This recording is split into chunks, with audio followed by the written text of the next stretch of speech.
Welcome, everybody, to another edition of the C3 Friday Free for All. I am your host, Cody Lashley, back from Fan Fest. Had an absolutely incredible time.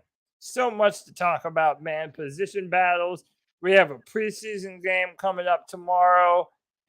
Matt Rhule had hecklers at the Fan Fest, man. DJ Moore's breaking up fights.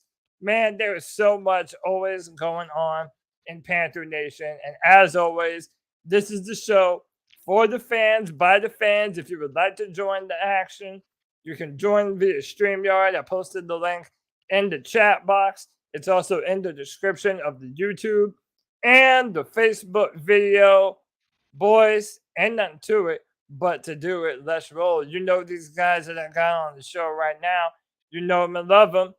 It's Nick Montero. Nick, what's up, brother? Cody, my brother from another mother. I look forward to Fridays all week long, man. Not only because, hey, no more work for the rest of the weekend, at least for normal people, not people who own their own business and don't make great life choices, but dude, I get to hop on here with you, with Panther Pickle, with our little man over here, and we get to Yep. talk about the Carolina Panthers and how DJ Moore's breaking up fights. The dude won't. He won't fight guys like Steve Smith will, but he'll break up those fights. So Yeah, he will definitely break up some fights, man. Dude, DJ Moore is a lot bigger in person than you think he is. You might think that he's a yeah, smaller guy, but no, he's swole, man. He's a big, strong dude. But we're definitely gonna get into it. Next, we got my man Panther Pickle, Kenneth, C3 representing wherever he goes. What's up with you, brother? What's up? Panther Nation, are you ready to rock? Or just Yeah, let's go. One thing about DJ Moore getting up there, I saw an outside video where he actually pulled himself up on top of that stand. Y'all know this fat Panther fan couldn't have done that. Not to save his life. Not now. If I had a steak up there, I might have chewed myself up top, but I couldn't have pulled my fat buddy up. But I like to see Derek Brown do that. I bet you he could do it. I bet you man. Derek Brown could pull himself up there, but I'd hate to be the fella underneath him if he fell. That'd be dangerous. Yeah, man. Yeah, Dude, look, there's so many cool things to talk about relating to FanFest, training camp, so many different things. yeah. Let me continue to add to the panel here. This man is the present and the future of the Panthers fan base. You know him and love him. It's our boy Connor. Connor, what's up with you, brother? What's up, guys? I just got like a few minutes, so I just wanted to tell you guys I will be joining the show later, but I got like 5 minutes in here, maybe right now. Okay. Well, why don't you give us something real quick? What do you think of training camp thus far? Where you make the quarterback battle, and then we'll drop you off and we'll let you come back on later. Well, PJ Walker needs to be cut. Sam Darnold needs to be traded. Matt Corral needs to be the second string quarterback, and Baker Mayfield needs to start. Ladies and gentlemen, there you have it. That's it. Show's over. Good night. Thanks for tuning in, y'all. That's it. Nothing else needs to be said and done. Not Connor, you're definitely right, man. We're we want to see more Matt Corral. And we want to see more Baker Mayfield getting snaps with the ones. I can't wait. I can't wait to see Matt play tomorrow night. That's gonna be fun. Yeah. I'm really pumped about that. That's gonna be what we talk about tonight here too. But yeah, Connor, since you're gonna have to leave soon, we'll jump off right now. But when you come back on later, I'll bring you back in here. All right, sounds good. Awesome, sounds good.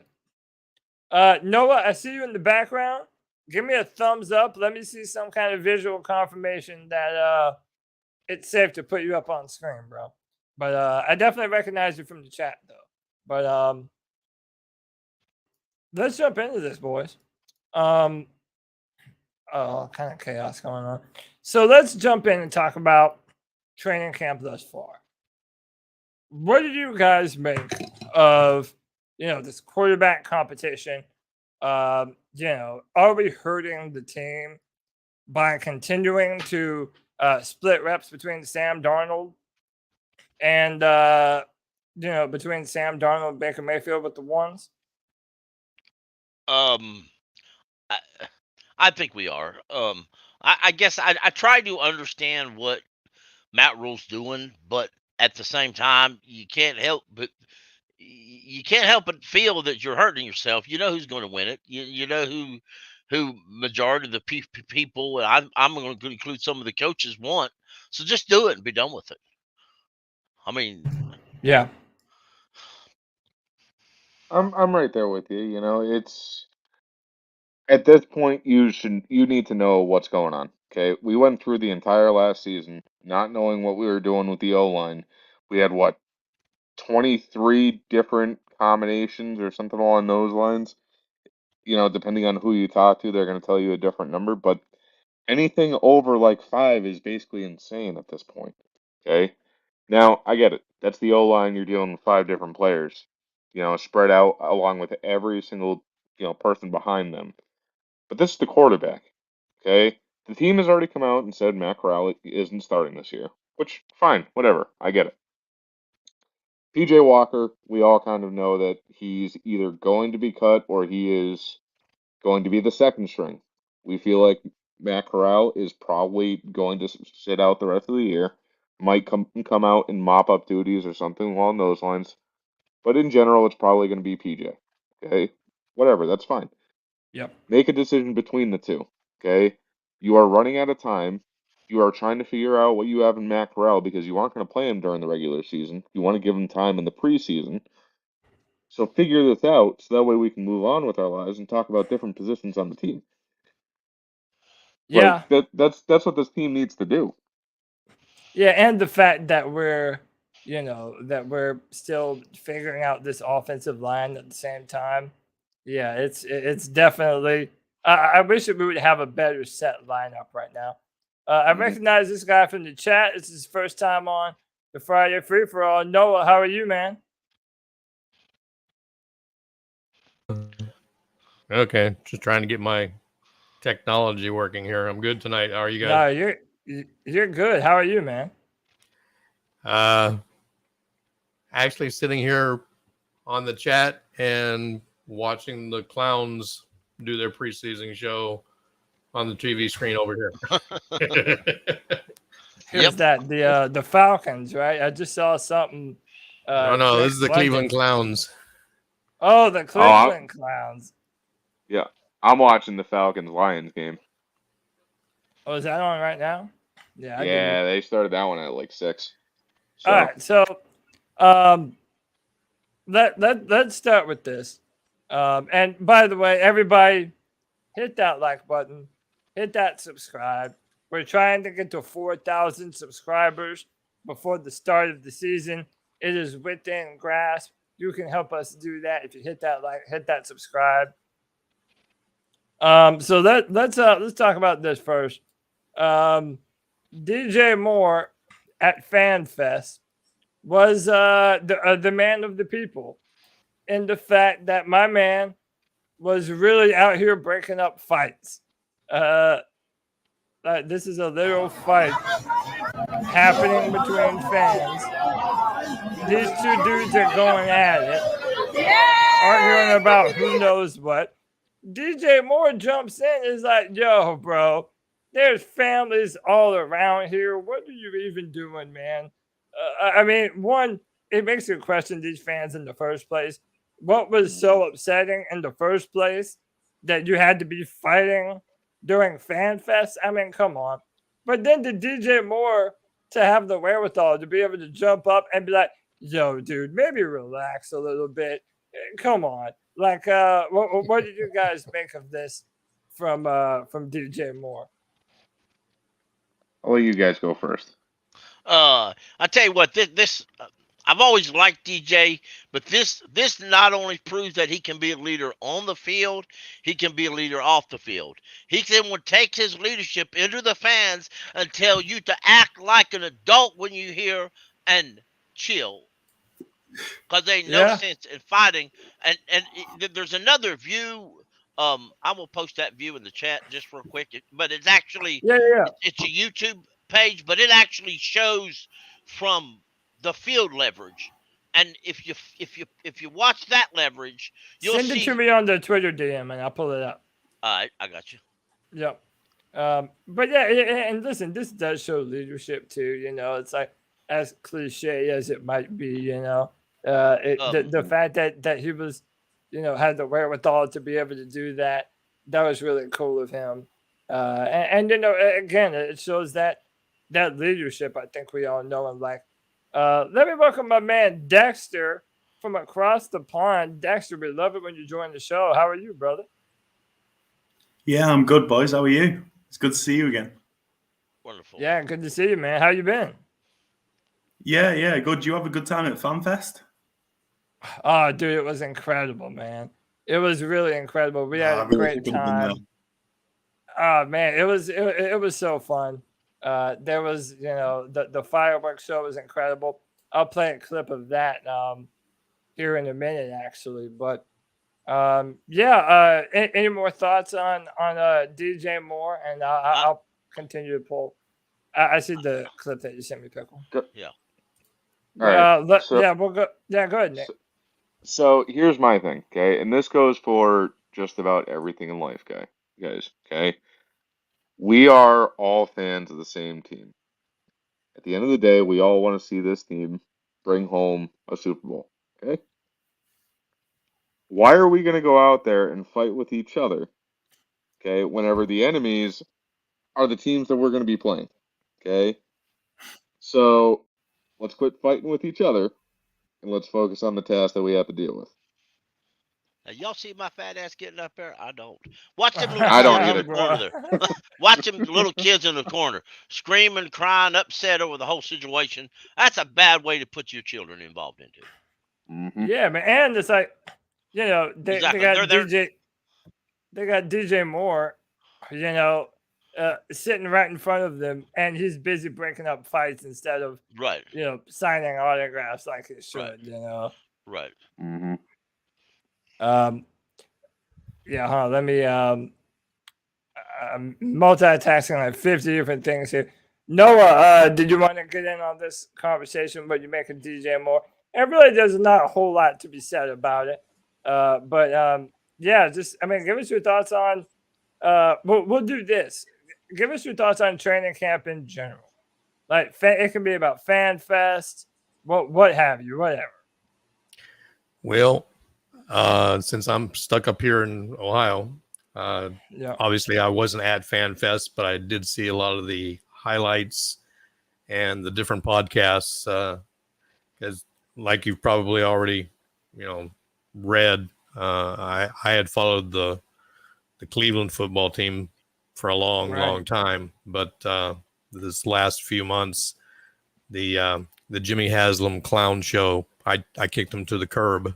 I just can't put up with this goofy owner anymore. He's literally driven this team into the ground.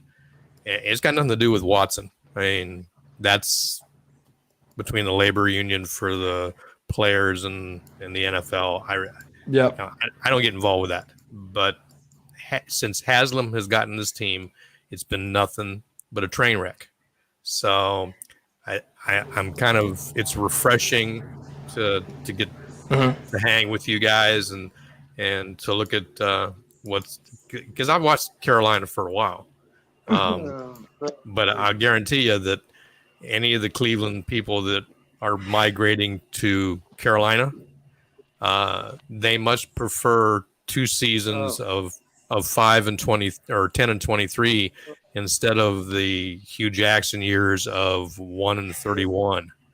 Trust me, this is better.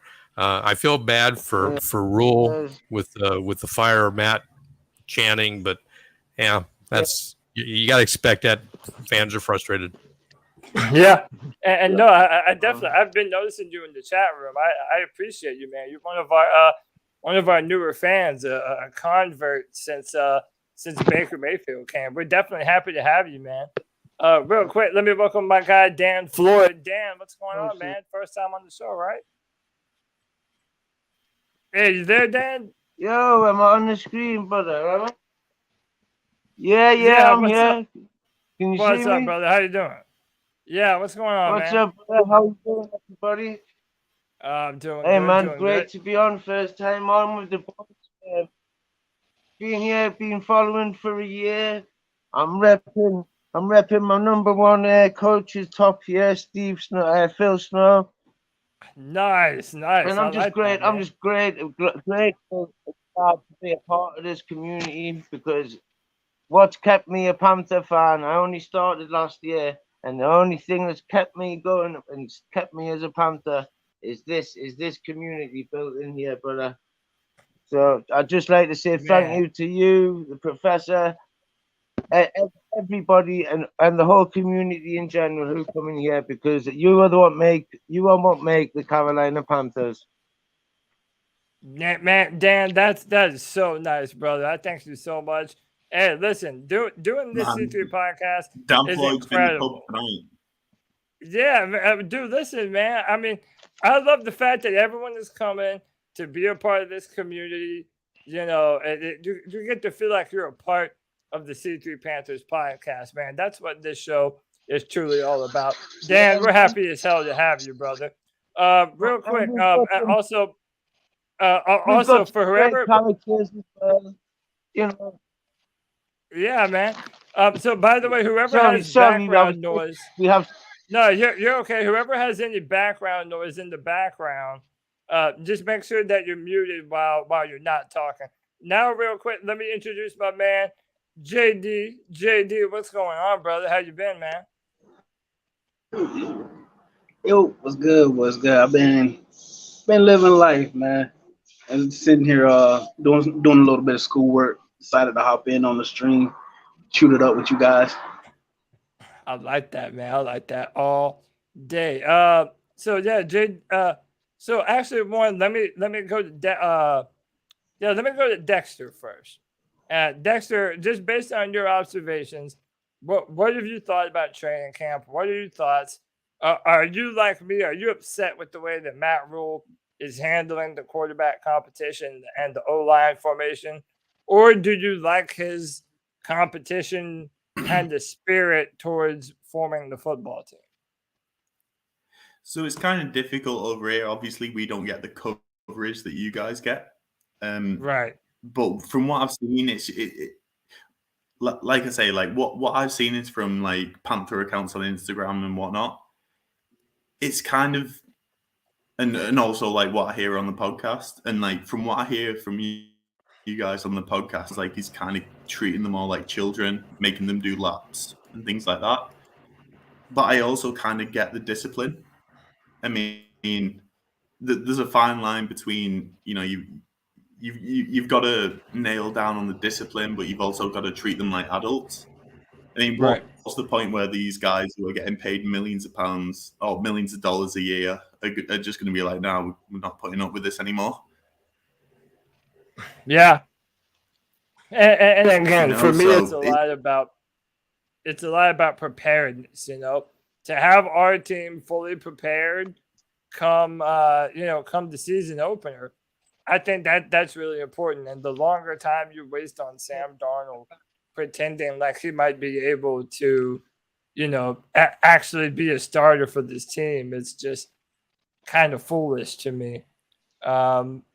Exactly. Let me go. Like you said before, Yeah, it's clear that Baker's going to be the starter. So, like, let's just act like he's the starter from now and move from there.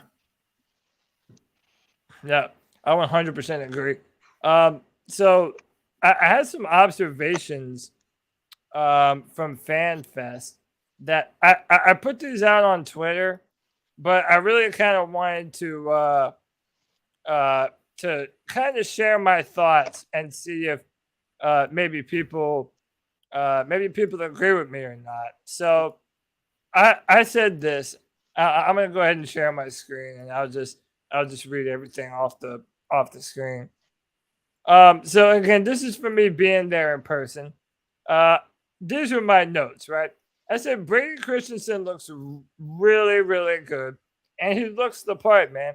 His kick set is silky smooth. The big man can move.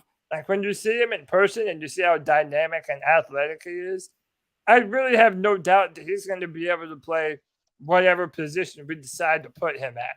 If it's at left tackle, I think he'll be just fine.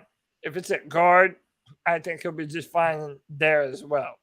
We're going to talk about CJ Henderson in depth a lot more. Cody. Yeah, go ahead, Dan. Cody, can I jump in on this here? Yeah. I'm like, because since we got Icky, I've 100% been Icky starting left tackle. That's where he's going to play. And I know that you're on the hill for him to start the guard. And I'm actually, after listening to the Browns fan that's been coming on a couple of times, I'm actually leaning towards your thought, your way of thinking, because he says they're weakest down the middle. So if we want to run the ball straight up the middle, I would like to have Icky at left guard there, mauling people and giving room, because if that is their weakness and they're stronger on the outside, maybe that what you're saying, putting Brady at left tackle and Icky at guard would be the best thing for the first game against the Browns. Yeah, and I've been saying this for a long time, Dan. If the Panthers are going to be a run-first football team, bolster that interior of the offensive line.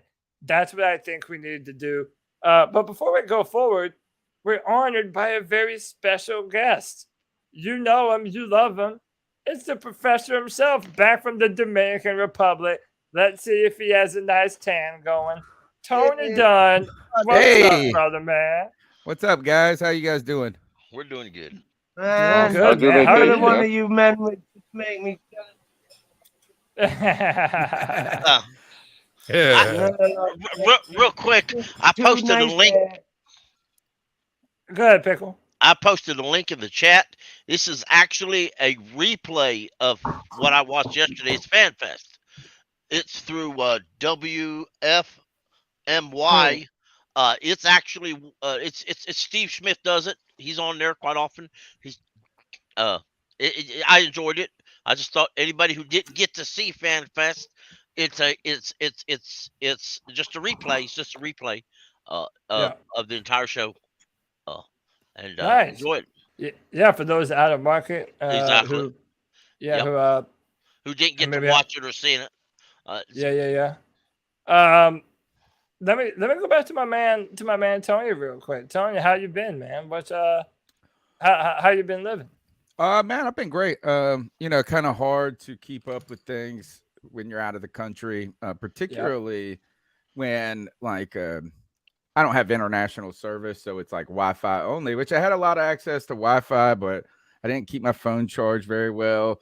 So I was monitoring Twitter, did not get any text messages, couldn't reply to any text messages from people. So if you messaged me and I was out of touch, that was the reason.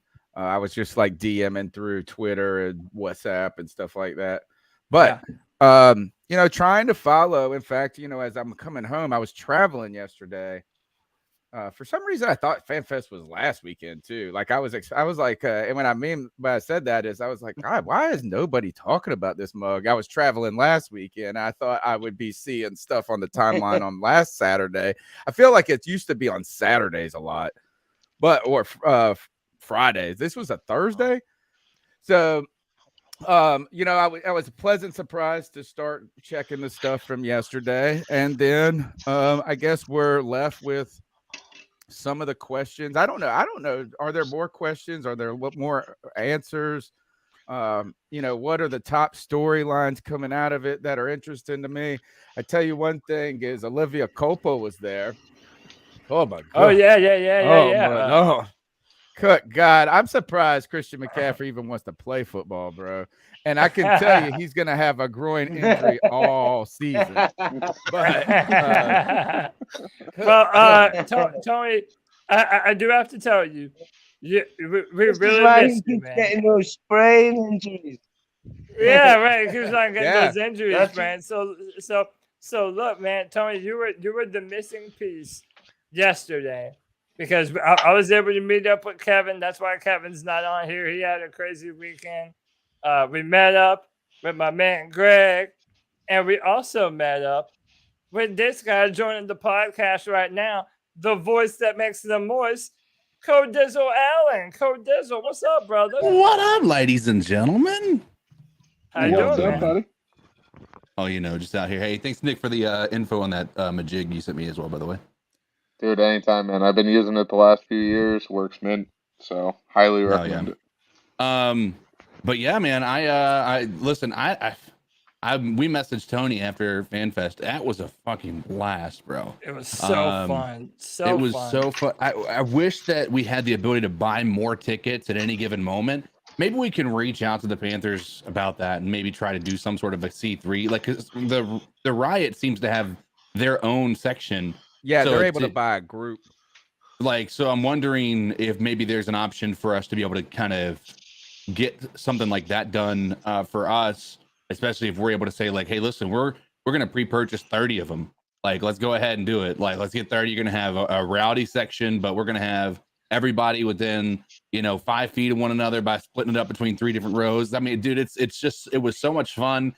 And I tell you what, I'm uploading my the video that I took to OneDrive, and I'm hoping it's a really good one. But I tell you what, man, I got emotional at the end of it. I don't know how much you guys saw or if there was any highlights, but they did one for Sam Mills for the fireworks show and the laser light show, and they did it to the song. Oh God, what is it? It's Welcome Standing to the in Hall, the Hall of Fame. Yeah, I don't know the name of it. It's the type of song that gets stuck in your head every time you hear it, bro. And like, it was just, and at the end of it, like, it was just everybody in the stadium was just doing keep pounding, and it went on for like a while. And it was just, I'm sitting there thinking, if I'm one of those players down on the field, like, if you don't have chill bumps thinking like I could be one of the people that these people are like chanting things over, like I don't know, man. I'm one of those players, I feel like it made this the hair is the stand up on the back of your neck, didn't it, bro? It was God. incredible. And by the way, so this is like right where y'all were sitting. Greg actually took this. Let me make sure that there's no sound so we don't get taken off. But yeah, Greg took this, and this is like right around where y'all were sitting. Yeah, and man, it was incredible. Oh, that's a good turnout. Oh yeah, it was a really good turnout, man. And the fact that they were calling for rain all day, they were calling for rain, and not a one single drop fell on the stadium, man. It was absolutely incredible. Could not have had a better time. And we definitely look forward to making this more of a C3 thing every year, I mean, it just fits. We're a fan podcast, fan fest. Man, it's in our nature. I think that is just it's just awesome. Dude, you're not lying. Yeah, for sure. Go ahead, do you Tom. think the narrative about David Tepper trying to minimize the, I guess, relationship between keep pounding, do you think that story's overblown? Do you think that that's like it's just like, oh, we didn't make it the feature of the wall or something this time, and you're trying to get it out of our culture? Or was there a real concerted effort last year to actually make that less of a thing? Because it sure seems like they realized that they weren't. There's either a couple of options. Either they weren't doing that and people said they were doing it, and they realized that that's not a good idea. Or third, they really scrambled and did a 180 because Sam Mills hitting the Hall of Fame and then are taking advantage of that. Yeah. And I lean maybe towards the first, that I don't think that it was like something like they were trying to get out of the culture, but maybe didn't recognize how powerful it could be if you made it the centerpiece of the culture. Right. Maybe they misjudged that. And you know what is, that's less on Tepper and more on people advising Matt Rhule in the media department, marketing department, understanding what's going on and keeping their ear to the ground. And like, have you not been to a game? Yeah. You know what I'm saying? Like, have you not been to Fan Fest? Like, that's what we do. Like, before the game, that's what we do. Yeah. We do it. And at my alma mater for college football, it's ECU. And we're purple and gold. It's purple and gold country. And then what we'll get the purple and gold chant going. Half the stadium chants purple, the other half chants gold. It's just like a good fan exercise, particularly when you're not playing music and you're trying to pump up things and early on. Do you guys think that they tried to minimize it? Well, So I'll I say don't. this. And go ahead, Nick. Go ahead, Nick. So I don't think they did. So how do you get somebody to do something that they either might not necessarily want to do or they don't do enough? You try to take it away from them, and then that makes people want to do that thing that much more. Okay, this team kind of almost lost its purpose whenever we got rid of Ron Rivera. Okay, things kind of got a little wishy-washy when we started going with Matt Rhule. We didn't know how things were going to play out. Okay, we weren't doing the keep pounding as much as we had used to do it. So how do you get people to want to do it again? You threaten to take it away. Take it away. So I think Yep. that's what it all boils down to is they just wanted to try to give something back, to try to incentivize people to do it by saying that they were going to take it. So I know that. That reverse psychology a bit too clever for Tepper. Yeah, and I know that CK can vouch for this. They really made keep pounding a part of the program last night. Yeah, They without had question. yeah, I forget who the white guy was, but they had hype man Lucci out there. A number of times they led the keep pounding chant. And again, this season, the Cardinals game is going to be the keep pounding game, and it's going to be where we honor Sam Mills. They're going to actually present his bust on the field. Yeah. We're going to have the drum again. Is the drum, yeah? Yeah, but we do the drum we before having every. The drum out again, and someone. I kind of wish. We're still doing we do the drum before every game. Yeah. And we do the 4 times for every 4 quarters. Go ahead, JD. What were you gonna say? I was just gonna say I kind of wish they had made the Saints game the keep pounding game because he was with the Saints before he came over to us, and like us playing against them, it would just been dope for both teams to celebrate a player that had a major impact for both organizations. Right. Yeah.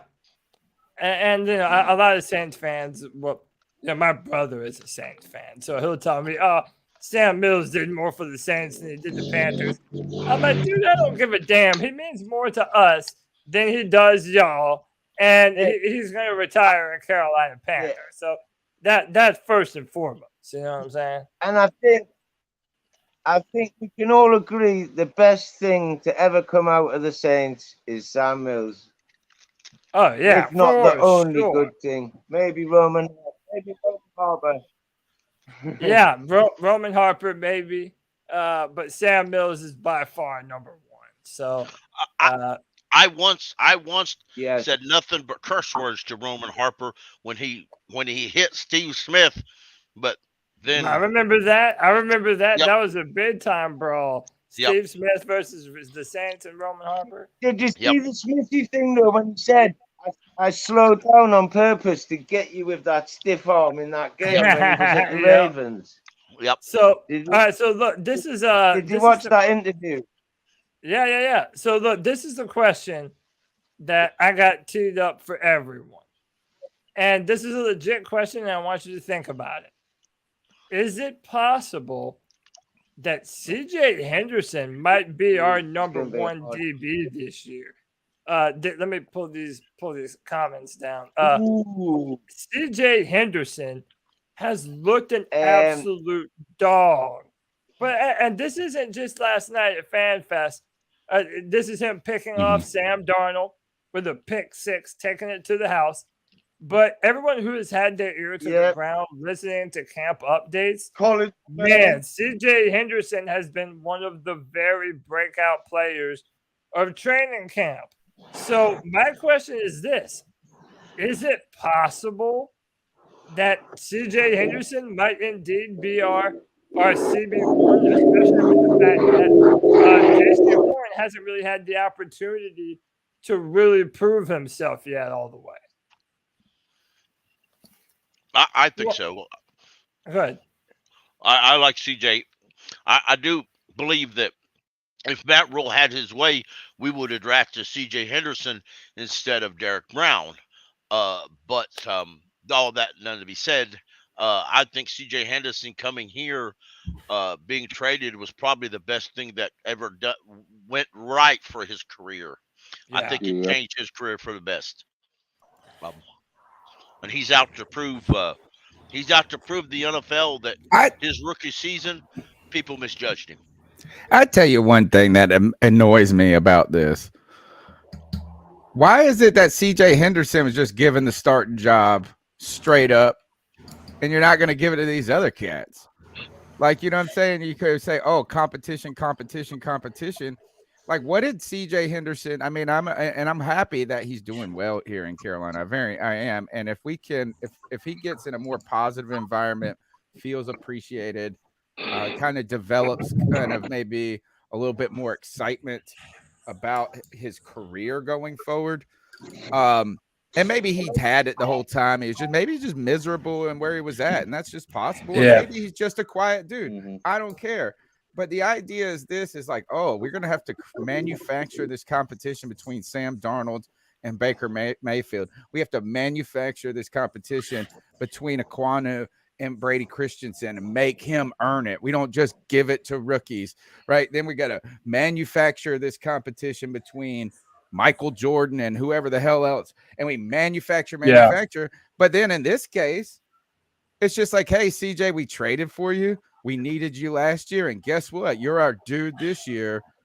It just feels like, man, I'm happy. I'm happy that this guy is panning out right now.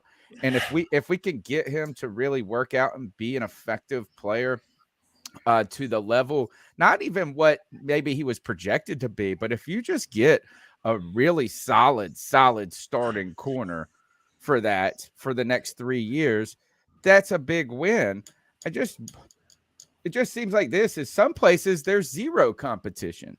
Right. Yeah. And we've been having this conversation for a long time about competition. You know, is it hindering? Is it hurting us? Him continuing with all these battles on the O-line and at the quarterback position.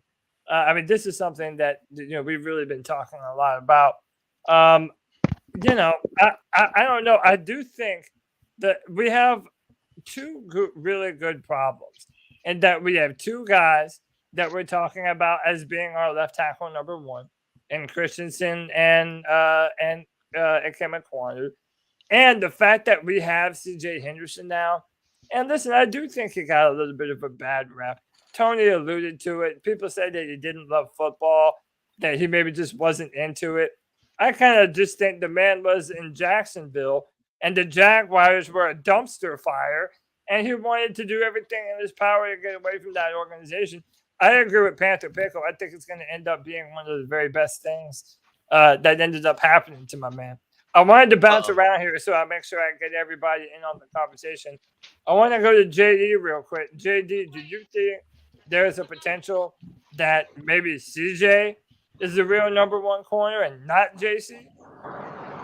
I actually see it as a situation in which we have two corners capable of closing off the side, like whatever side of the field or whatever portion of the field they're in or on. Because but Henderson, he was in the top 10 of his draft class. Then we go out and get Horn. Obviously, Horn has the foot injury last year. With Henderson and being at the Jags, and I'm pretty sure the people listening, you guys, you can attest to it. You could be doing something you love, but if you're with people or you're in a situation in which is you don't feel good, even something you're passionate about, you won't have the same feeling for it. Yeah. Them bringing him over, like it blew my mind. It genuinely blew my mind that none of the Jaguars' coaching staff, like that's your, like that was a number 8, number 9 pick from that draft, and you guys didn't want to, like Wilkes was the first coach to say, hey, young man, come with me, I'm gonna take you out to dinner. I want to get to like being an actual coach, being a mentor. Yep. Yeah. And it's, I mean, even I think I said it last week, even in his interview, he seemed like, as he was speaking, I was like, he sounds like Robbie, like that Florida accent's coming out. I can hear it. And it's like, oh, he definitely seems to be more relaxed, like happier to be here. And if that translates to on-field production, like I have little doubt in my mind that Horn genuinely is chomping at the bit to get back out on the field and prove that not only was he worth the pick, that he's one of the best corners in the league. And then if you pair him up with the guy in Henderson, and we all know how it goes. If you think you're the best at something, and you, especially if it's a homeboy, somebody you're real cool with, or it's like family or somebody that's close to you, and they're like, nah, you ain't the best at that. I'm the best at. And they just like that competition legitimately brings out the best in them.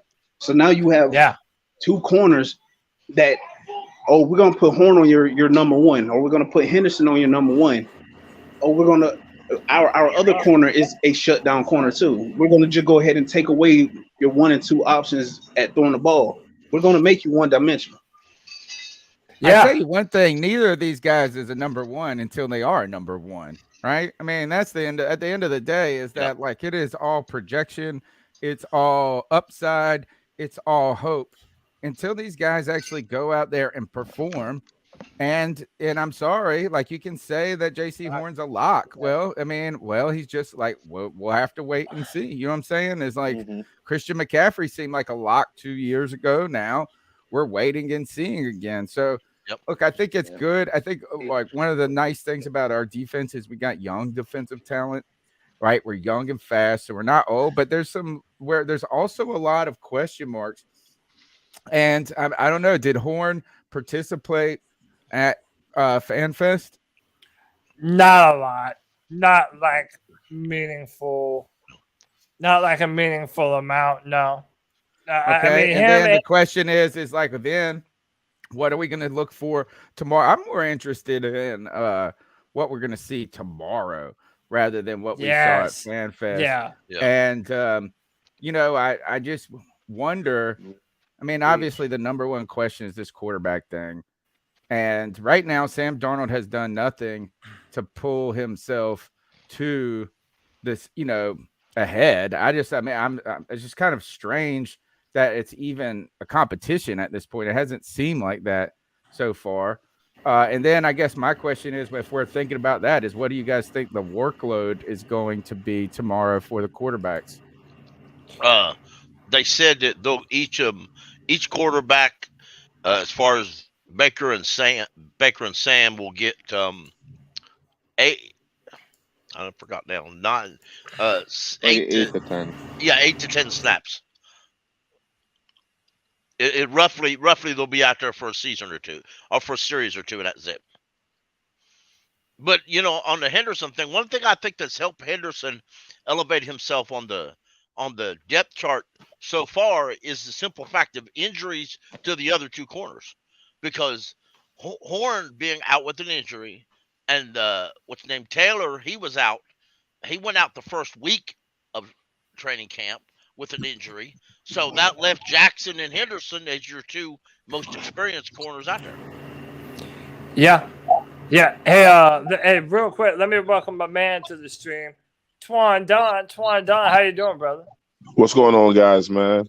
Chilling. How you doing? What's up, Friday night. Good to see all you guys. Hey, man. Nick, what's going on, Nick? Now that we got some new people come around, I might circle back around a little bit and get everyone's opinion on DJ Moore. But I'm gonna stay on subject. Twan, what you think about CJ Henderson, man? Like, I feel like Panthers might have 2 legitimate number 1 corners on our team, bro. It's good for us. You know what I'm saying? They equate to more wins. He caught an interception from Sam Darnold, so I won't give him so many points for that. But all right, it's Sam Darnold. But I mean, look, JC Horn, D-Jack, and him. You know, it's just a matter of where they're going to line these guys up at, where they're going to be most effective. And you know, I've always said we have no issues, or we shouldn't have any issues with the cornerback position on our team. I mean, we're very deep in that position. So Man, look, Yeah, we're definitely deep at that position. Look good. I mean, I would say our defensive backfield is probably by far the strength of our team from top to bottom. I mean, from our safeties to our corners, I can't remember a time where we've had a more faster, talented defensive backfield than we do right now. But I want to kind of get back to the specificity of the question. So I'm going to go to Dexter, and then I want to circle back around to DJ Moore so we can get Tony, CK, and Twan in on this, on what happened. But basically, do you think that there's potential that CJ Henderson is actually the number one corner on our football team? Dexter, we'll go to you. I mean, it almost doesn't matter. I mean, if we've got a competition between JC Horn and CJ Henderson, I'd rather have a competition for who's the best than who's the worst, if that makes sense. Yeah. Yep. Yeah. But, like, you know, if we're having an argument on who's better, we'll see. Yeah. Yeah, man. I mean, it's really something. So hey, look, I got someone waiting in the background. Dan, I'm gonna filter some people in, bro. If you're still gonna hang around, I'm gonna bring you back into just a few minutes, and ask you some more questions. But I'm gonna filter some people in so I can get some more people in, brother. Yeah, crack on. I'll see you soon. Yeah, man. Hey, real quick, where are you from? Australia. Newcastle, if you have a look. Look. All right. That's how you Newcastle, Brown Hill. I got you, man. Shout representing, yeah. I appreciate you, brother. But yeah, I'll bring you back on it. Yeah, man. I'll bring you back on in just a little bit, brother, for sure. Appreciate you. But I mean, what would be the Friday free for all without this man? You know him and love him. It's the homeboy G baby rocking that 22 Christian McCaffrey. G baby, what it is, big dog? What's good with my motherfucking dogs, man? We out here chilling, bro. What's with you, man? Man, just living life, man. It's almost back to school. Fuck. It's about that Gee, time. You look man. like you're ready to go back to school, you know? It looks like you're short enough to fit in, you know? This guy just said, "Fuck that education." Man, we got the professor and we got CK in the house.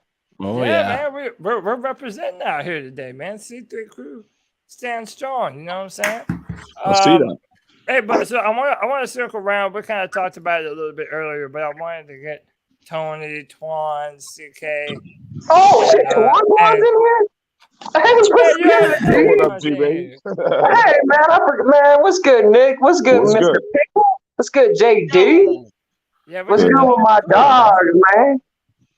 We got the whole crew, bro. You know what I'm saying? We know how to do it on a Friday. But look, man, I wanted to ask y'all about this DJ Moore fight.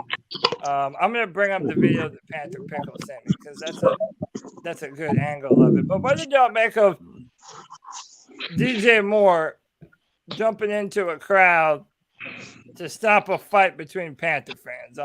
He's the man. Stand up guy, man. You know what I'm saying? It's good to see what I loved about it, man. It's good to finally see somebody on the positive end of something, opposed to what goes on now in the society that we live in now, where everybody pulls their camera phone out to watch people bash their head. And I like the fact that he was like, "Look, this is a family night. You guys take that shit somewhere else." Yeah. I'm truly a believer in people growing up, man. And, not always wanting to see a ton of bullshit. So I'm glad he broke that shit up. He's a stand-up guy. He's got a daughter, so he probably recognizes his kids up there. And you guys are doing all of this, on a family night. We got a lot of things that we got to correct with our organization. And it's just like, as players, they probably get tired of that shit too. Oh, yeah. So, I agree. Kudos to DJ Moore for being a man and breaking that up. Yep. Tony, did you see this fight? Yeah, I did. I saw the clip. First, it looked like it was. I mean, this stuff happens all the time in the stands. I've been a part of them. I've gotten people. I almost got kicked out of a game unfairly, I would say, because I accidentally nudged the dude. You're in the old place. Now, this doesn't look like that type of event, but like I was cheering and they were the opposing fans and they weren't cheering. And you're tight, and I bumped into him lightly. I even apologized. He's like, one more time, motherfucker, and then things get heated. Your masculinity comes out. So I don't want to overly condemn these people for, because I've been in these moments. But to me, the cool part about this is, number one, that this dude cares enough about the fans and the fan experience for him to even take interest in this. Right. It's like, this is something you could turn and walk away. And so that's like the number one cool thing is like, he seems like such a good dude. Yeah. He is, like Twan said, growing up, we've watched him grow up because he was the youngest receiver drafted that year. One of the youngest players drafted that year. He's still like only 24, some crazy crap like that. But we see him maybe coming out of his shell a little bit. He's kind of always been a little bit soft-spoken, or some people said introverted. But what I'm most happy, the third comment I have on it, is I feel like we have two people who are stepping forward and becoming our guys, like our leaders, are the next. It's like the next mantle of players from TD and Olsen and Cam and Kuechly. Like, who were gonna be those dudes? And I think we're seeing DJ Moore and Brian Burns step solely into that role. And I expect Brian Burns to be extended at any moment, because he's like these guys are front and center, and they are our guys right now. They're the ones that we love even more so. There's no controversy around them. There's no disappointment around them. There's no nothing. Even with Christian McCaffrey, it's a prove-it year, like you said, and he should be probably in that conversation already. He's kind of, I think, tried to step back from the limelight. Maybe he's never been in it in the first place, but he knows that there's a lot of talk about his injuries, and he's busy with who we talking about earlier. So but it's just nice to see this. Is I think DJ could be like, how that conversation's been floating around on Twitter. Somebody's like, oh, I'm gonna buy my first Panthers jersey. Who you buy? DJ is a dude you could go ahead and safely buy right now. Oh yeah. And I would also add Jeremy Chin to that list as well, of people that the Panthers are really depending on for their leadership. CK, I wanted to get you in on It takes this, tools brother. to do what he's done there. Well, I got for sure, so, certainly. So I'm proud to say that hold on 1 second, Twan. I wanted to go to CK and get CK's take on this DJ Moore thing. Go ahead, CK. Yeah, I think it's always encouraging. When I saw it, I was my first thought, and this might be the cynic in me, was that somewhat looks staged. How they do at some of these stadium events where they'll act like something, but like I was half expecting something crazy to happen with Sir Purr coming out of the back or something like that. But like a Monday Night Raw bit or something. Right, yeah. But no, it didn't end up being that way. And the more I watched it, the more I realized it just sounds like, it looks like it was right in front of, like, because I see that interview little background they have down there. So I'm wondering if he was just over there for that. But I mean, dude just seems to be a lot more confident, and that's something that I've been thrilled to see, because like you said, I mean, we're coming from somebody who was super quiet, who wasn't one that was super vocal. Like, I would have never told you he was doing that even 2 years ago, much less last year, even, for that matter. And now he's got this contract. Dude seems to be playing a lot more free. He seems to be a lot more energetic and about the fans. Whereas I don't know that he was ready to invest his energy into our fan base, because he wasn't sure if he was going to be here after his rookie year, after his rookie contract. Now we know he's here. And so now he's ready to go all in. And I love seeing what he's doing there. Yeah. We'll go to Twan, then we'll go to Pickle. No, I was just gonna say, I was just being funny at first. I was just like, you said, DJ Moore, Chen, and Burns. You know, I mean, everybody knows that why Burns is my favorite player on the team. But you know, I got autographed jerseys and frames about all three of them. So, you know, I feel you when you said, you know, like choosing guys of character.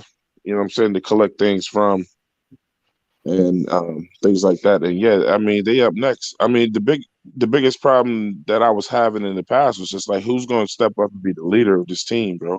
Because for so long after Cam left, we didn't have one. Because Matt Rhule tried to make himself the leader as a coach and for some reason a player on the field, and it's just, you know, I'm not sure what these players respect him as a head coach, but they definitely had got love for each other. I know as a football player that my coach was my coach, but I fought hard on the football field for that guy that was right next to me in the trenches with me, going to battle with me on the field. Yeah. You know what I'm saying? So, you know, I thought that was great what DJ did, man. You know, that's leadership. And also, who's like, I mean, at Fan Fest, when you're around a bunch of kids, there's a bunch of kids around you, and you're pushing and starting fights. Alcohol. Like, come on, man. Act like an adult, man. But it's like, Well, even still, I Alcohol will get the best of us adults fired up sometimes. Alcohol. Even like blaming it on almost alcohol, ruined my man. It's like- vacation. Yeah. Like, at the end of the day, it's still you making choices to drink that much and act like a dumbass around the Hey, rest. Tony, what? the story behind that whole situation is relative to me is silly. A lady pushed herself through a crowd of kids. One of the kids fell down, and the father jumped on the woman for doing it. When other guy jumps the other guy for jumping on his wife, and it's just, I'm sure it had a lot to do with booze and alcohol and temperament, and people just lost their control. Yeah, man. Just like just just did, dumb you know? stuff. Just chill, you know. Yeah. Help the kids up. Everybody 100%. smiles, say shit happens, and move on. Well, I don't know. If you come out to somebody's wife, He's that's standing the- up for what most people believe in, right? Well, I understand that. Yep. I do. But at the same time, if a lady knocks down my child and I'm in a situation like that, I'm gonna have issues with that too. You know? But hopefully, Go ahead, Tony. Well, we have to just we got to kind of just get to and maybe it's people that don't have children that don't understand this as much, but like these events right here, training camp, all of that, they're for the like the players don't give a damn about the adults. They are about the kids like the whole time. It's just easier for them. That's what they do. And so, like, if you go to training camp and you're standing in that line trying to get an autograph and there's 32 kids around you, it sucks. It does suck. Them kids are going to get them autographs and you're going to, but it's like, don't be the guy that snatches the foul ball out of the kid's hand in the stands. It's just like you just have to because they know we looking to sell the shit, and those kids are going to cherish it. Exactly. I actually don't sell it, but you're right. Is that people are out there trying to make a ton of money off of that, or at least something off of that. Yeah. That's why what you do is you pay kids to get your autographs, dude. That's what I did. That's how I got my Cam Newton autograph. Is I bribed my son. I told my son when he was 6 years old, and this was at the 2015 Fan Fest. I told my son doesn't even like football. He don't care about none of this. And he was like 6 or 7 years old, and he really liked Legos at the time. I said, bro, if you get me Cam Newton's autograph today, I will get you that $120 Lego set, the one that I won't ever get you. And my man ducked and dove and crawled up to the front and got Cam to sign my super kid.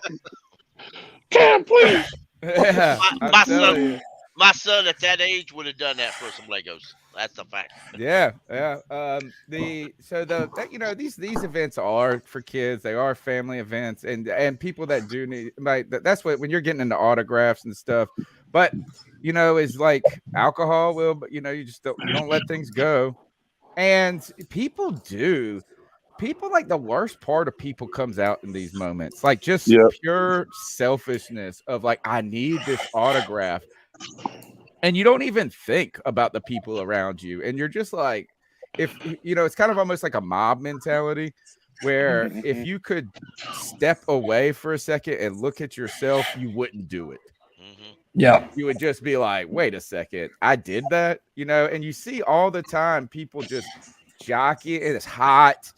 It's been hot. They're tired. They spent all day bringing their kids out there, irritable. They just spent you know, and it's just like, oh, you stepped on my new shoes.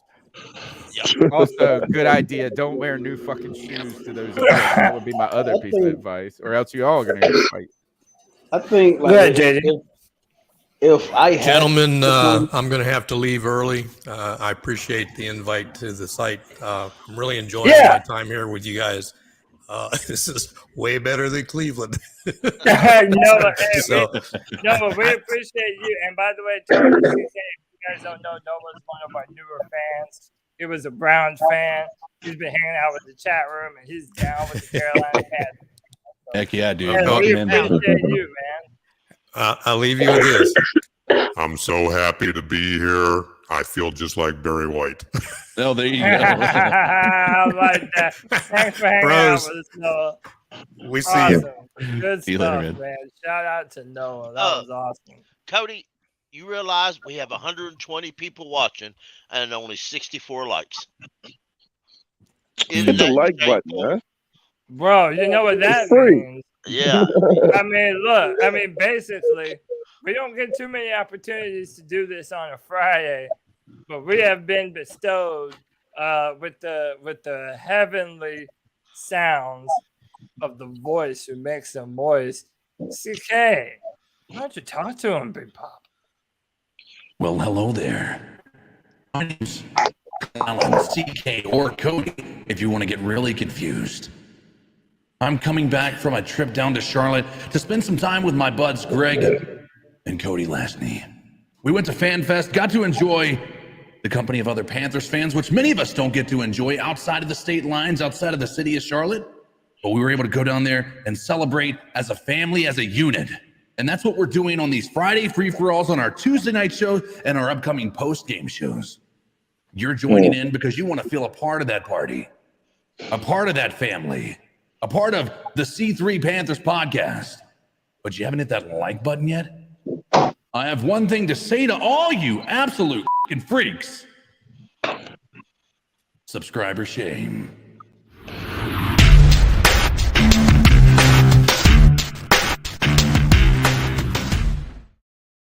Subscriber shame. 115 viewers, 74 thumbs up.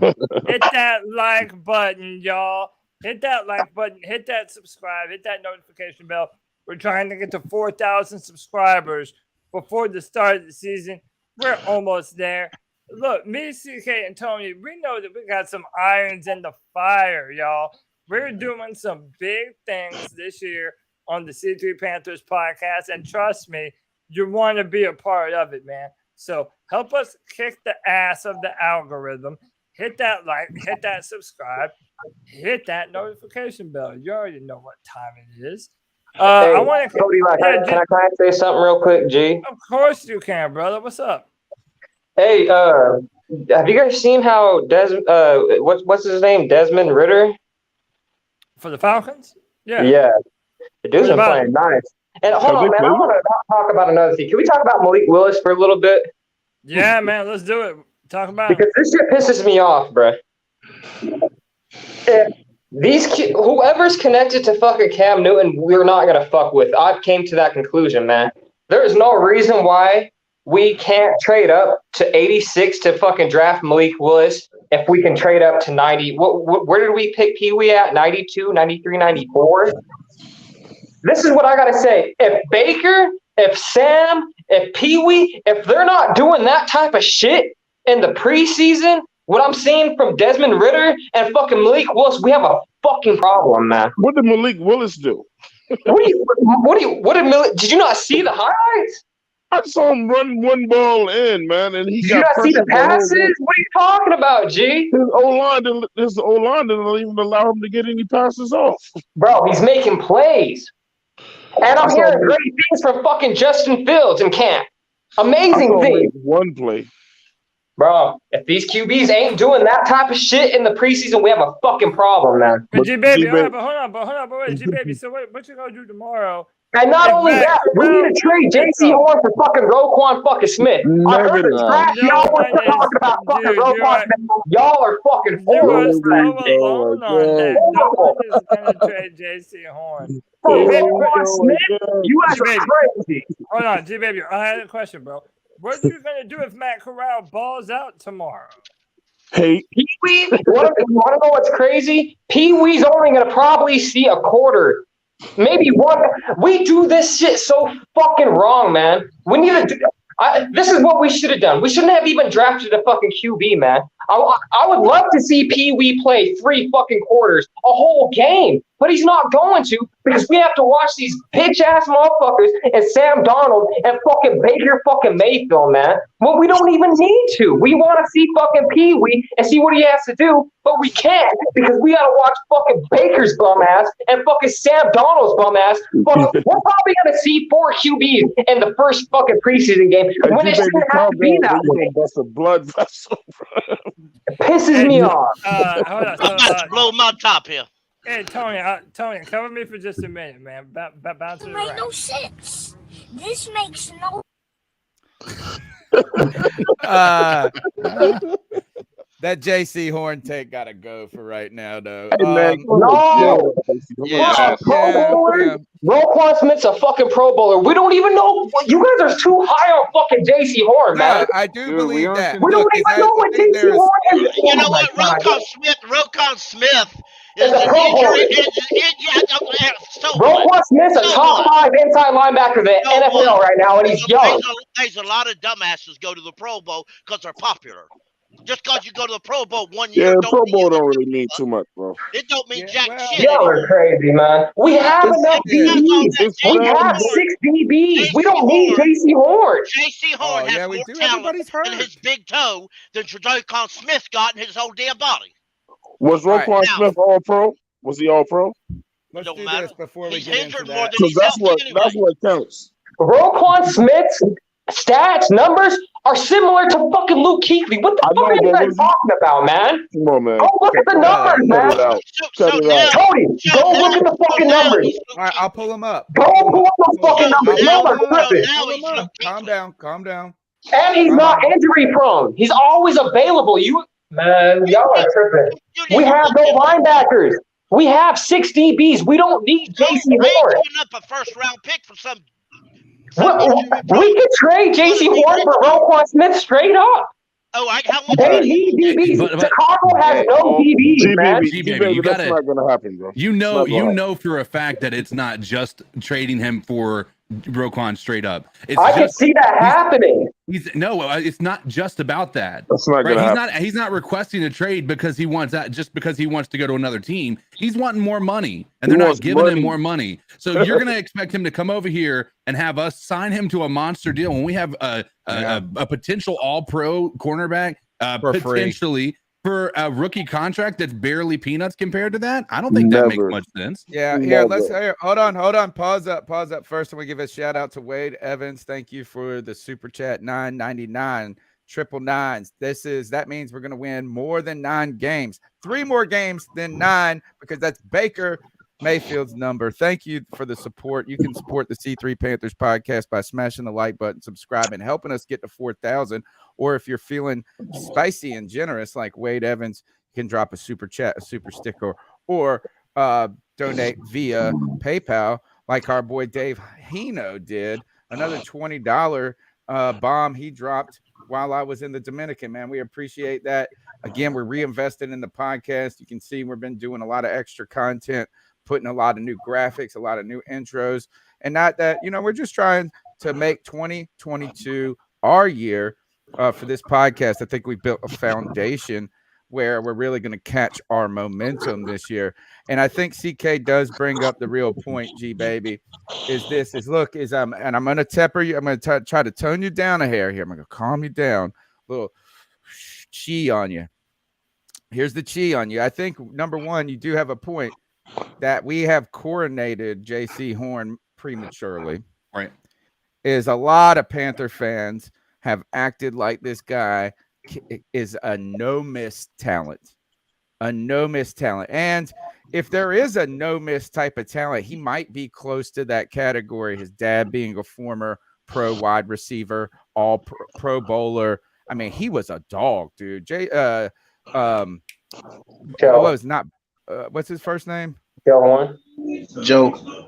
Joe Horn. Thank you. Joe Horn was a dog. So he's grown up in a pro football family. He's been studying the game his entire life. He's been around it. The stars are in alignment with the physical attributes, the pedigree, and all of that for J.C. Horn to be great. But he's not going to be great until he is. And I do believe you're right that a lot of Panther fans have coordinated him. But on the other hand, I think CK is absolutely right. Now, we'll give you credit. Is Roquan Smith, he does have some nasty damn And numbers. what's his age? And y'all said he was little. The dude is damn near 6'2". The same height. 6'1", 230. That's damn near the same height as fucking Luke Kuechly. Y'all are tripping. So he still ain't worth trading J.C. Horn and several first-round picks and losing the superstar we currently have. Yep. CK's on the money here. CK's on the money. And that it's not baby, just what have you about... seen? What'd you ask? Baby, what have you seen of J.C. Horn that you don't like? Nothing. He got a broken fucking foot, man. And it's still sore. It's still sore, man. And I don't think he's even going to play I don't see J.C. Horn playing the first month of the NFL. Honestly, I don't even want J.C. Horn to play the first couple months. If it's going to be if it's still going to be sore a month into the season, there's no reason why he should see the field. And that's why I say we have enough DBs. We have Dante. We have CJ. We have Keith Taylor. We have Chris Westry. This ain't got nothing to do with J.C. Horn. This ain't got nothing to do with J.C. Horn. All this is about G-Baby still crying because they didn't draft who he wanted to draft in the draft. That's all this has something to do with. Okay. Here, let me finish the one point because I wanted to merge the truth in the middle between what, is that there's three truths, right? Or three stories, one truth. But CK's onto a point here is Roquan Smith is entering the final year of his rookie deal. Yeah. And what he wants to do is he wants to do what Jamal Adams ultimately did.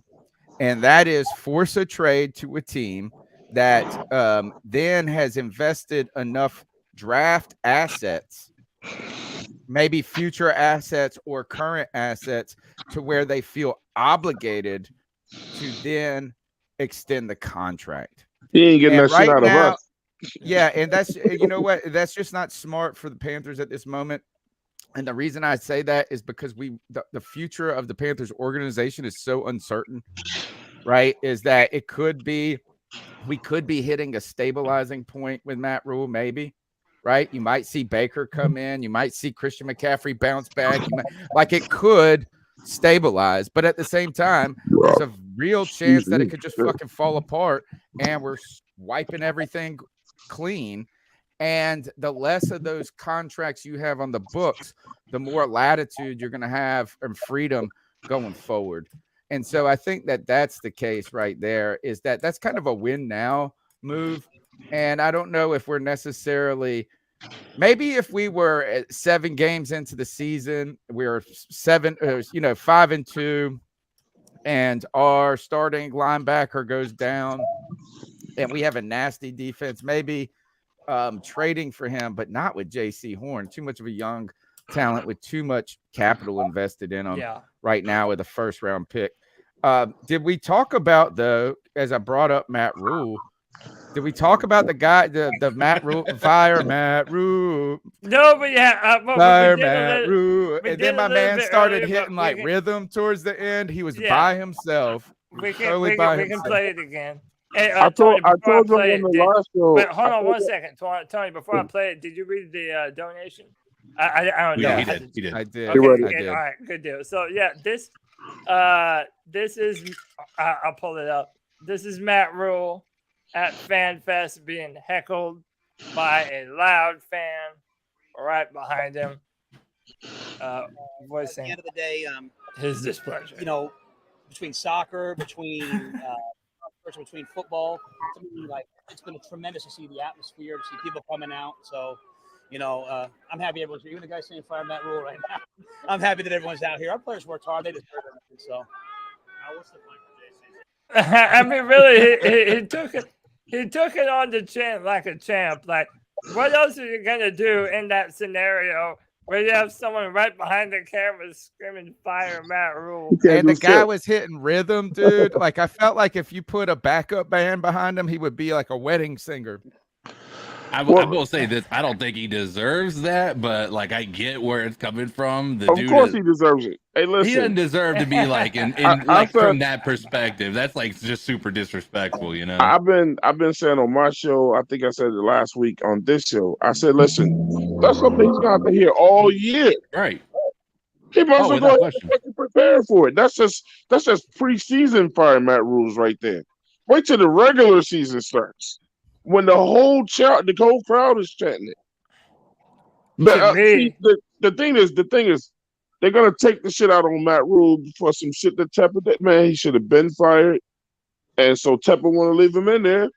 The crowd is gonna go after him. What is he gonna do, man? The only thing he can do to stop that shit is to start get this team to winning.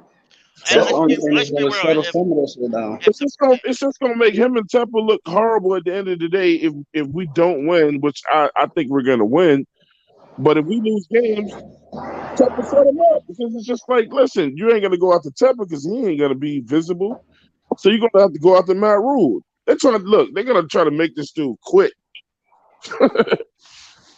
That's gonna be bottom line. I mean, everybody fire coaches. You know what I'm saying? You don't fire owners, dude. You fire coaches. Exactly. And I mean, like, is that Matt Rhule he's gonna make $64 million by the end of it, right? So I'm not gonna sit here and feel sorry for him. I mean, look, we get people booing us on this podcast. We get people sex bombing this podcast, and we do it for free, but we do it for $9.99. Actually, we only get 60% of that. So we did that for like $6.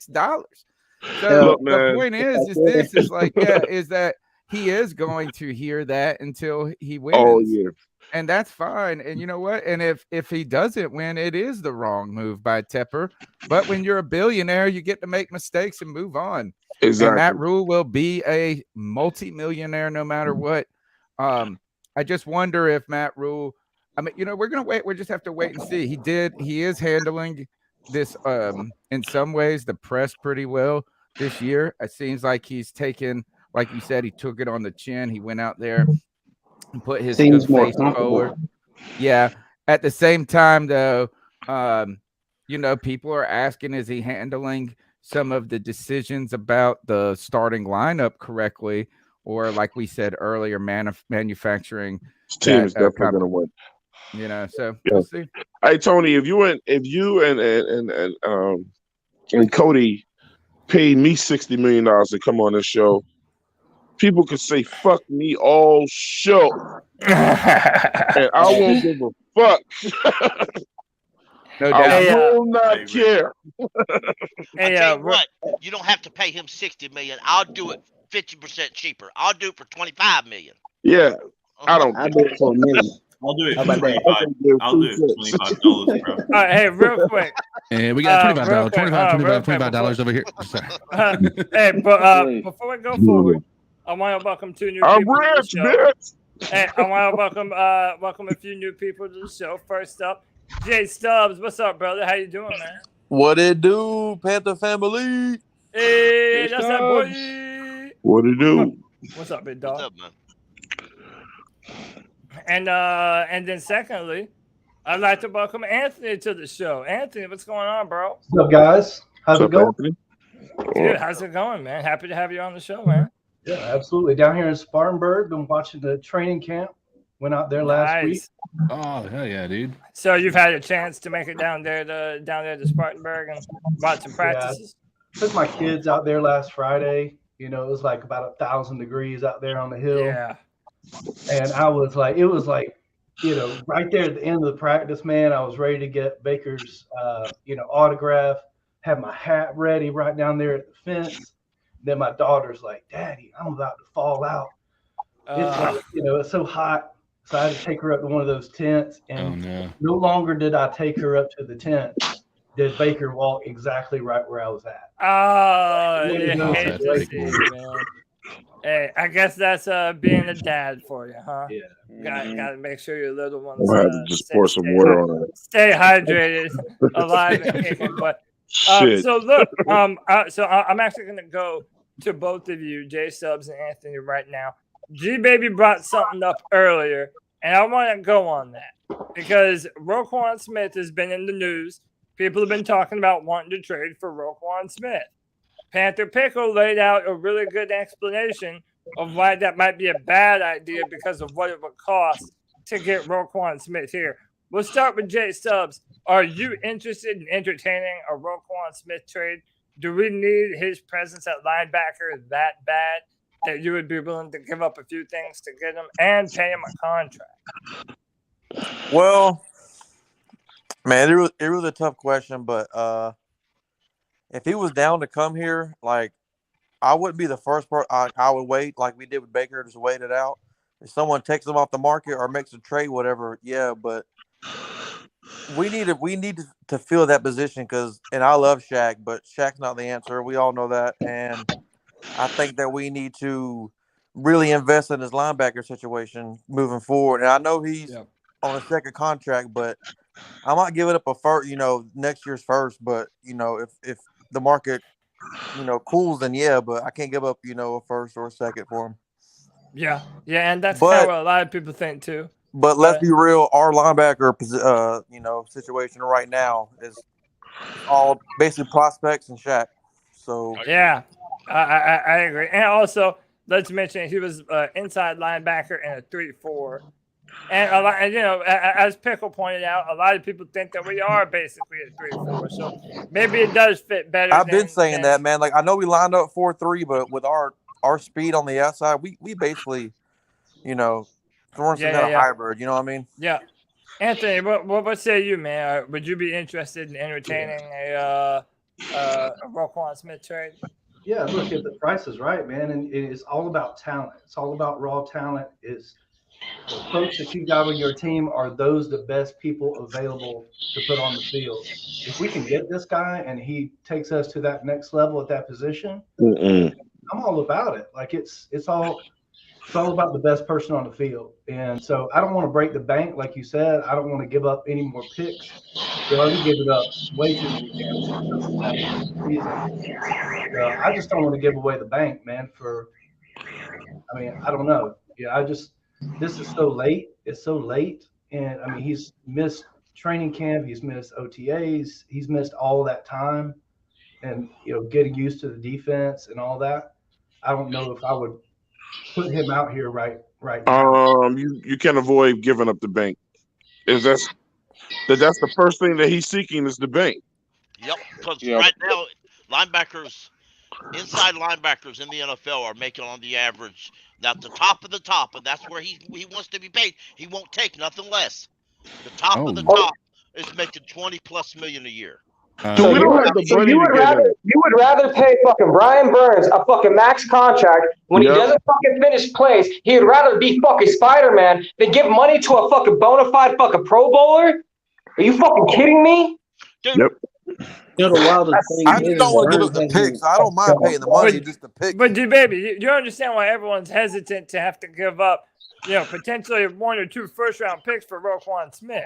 I don't think it would cost that much, swap, bro. It's not gonna be even swap. Give up all those picks. All right, so G-Baby, how much do you think it's going to cost to trade for Roquan? J.C. Horn and a couple of we're not trading J.C. Horn, bro. That's all it's we are not trading J.C. Horn. So it's not going to happen, dude. Alex was pointed out in the chat, you are contradicting yourself. If you say J.C. Horn is injury prone and he ain't worth keeping Mhm. around, explain why So who Chicago who won would it. want him? Yeah, why would they trade for him? Because he said, when did we pick J.C. Horn? Pick First 8? round. So First what? round. Pick 8? And he's this god. You guys are making J.C. Horn out to be this fucking god. So maybe Chicago would be dumb enough to fucking Yeah, but trade you're making him out to be a bust, bro. And it's But like, baby, why do you think he would have much trade value if you're talking down? If you the first person you named was J.C. Horn, that means you think he has value. Yeah, and but like we would G-Baby, hold essentially up. be giving So, up 2 I'm gonna- first-round picks. Hold if on, we I'm gonna trade pass the JC. mic. I'm gonna pass the mic to Panther Pickle. I just want to say this, G-Baby. I just think that you need to give J.C. Horn a chance, man. He's not the only player to start that career injury or you have an injury to start that career and then turn it on and light it up, man.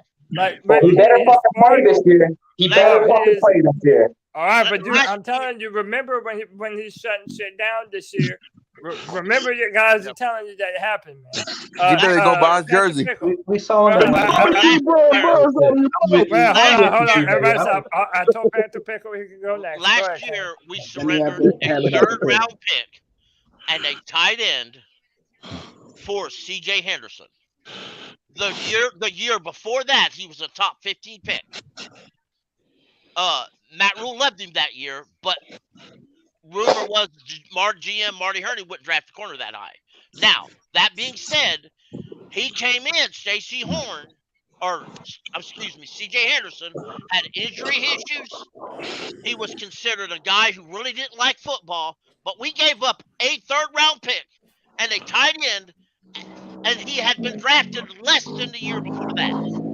So, if that's the case, and J.C. Horn missed all of last year and played, 3 games? And they played none this year. They ain't even showed up ain't even practiced in training camp. Why would the Bears give you up? They're in your words, one of the best linebackers in the NFL, when for a broken down, beat up, former first round pick corner who is going to be a bust and ain't worth it, when they can give him to another team and get a lot more value. Yeah, and they have a lot of plans. They would love to get JC though. Hey, let me ask this. Every fucking team in the NFL line up for JC. Wait. I want to poll everyone. Is there anyone? Obviously, G-Baby. I know G-Baby wants to trade for Roquan, but is there anyone else that thinks that Roquan Smith is enough of a dude that you're willing to, pay whatever it might cost? Cody, go pull the fucking stats, bro. He's a top 3 anti-linebacker in the league, dog. Y'all are tripping. He also has a 79% chance of getting re-injured this year. I'm gonna say no simply because of Brandon Smith, right? So I just looked up Roquan's his physical. I don't know how to say it. Like how he's built. He's listed at 230 pounds, 6'1". Brandon Smith is listed at 6'3", 230 pounds. The dude has all the athleticism in the world.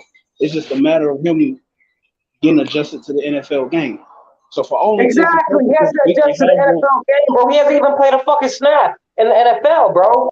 Roquan Smith's been fucking 4 or 5 years deep. He's only 25. Roquan A wants a contract. B doesn't put us over the top. You can bring him in, and I'm not denying his talent. We have no linebackers. We can't stop the fucking run. We couldn't stop the run primarily because the linebackers we had last year weren't crashing the lanes. Go back and look at the film. It's all there. Derek Brown in the middle taking on 2 blocks. The holes open up. Jermaine Carter. Damian Wilson is going to do that much better? Damian Wilson is going to do that much better than fucking... I said it last week, man. If you don't watch film, if you don't go back and look at old games and watch film and study the game, then you're just yelling. Yep. And you gotta study the game, bro. You gotta look at the film to see what really happened. And Wilson, you go and look at their tape. That is actually where they excel. Stopping the run. They actually aren't that good in pass coverage. Littleton's a little bit better in zone coverage, but in the middle, they excel at crashing lanes. Hole opens up, they get down to it. That's something we didn't have last year.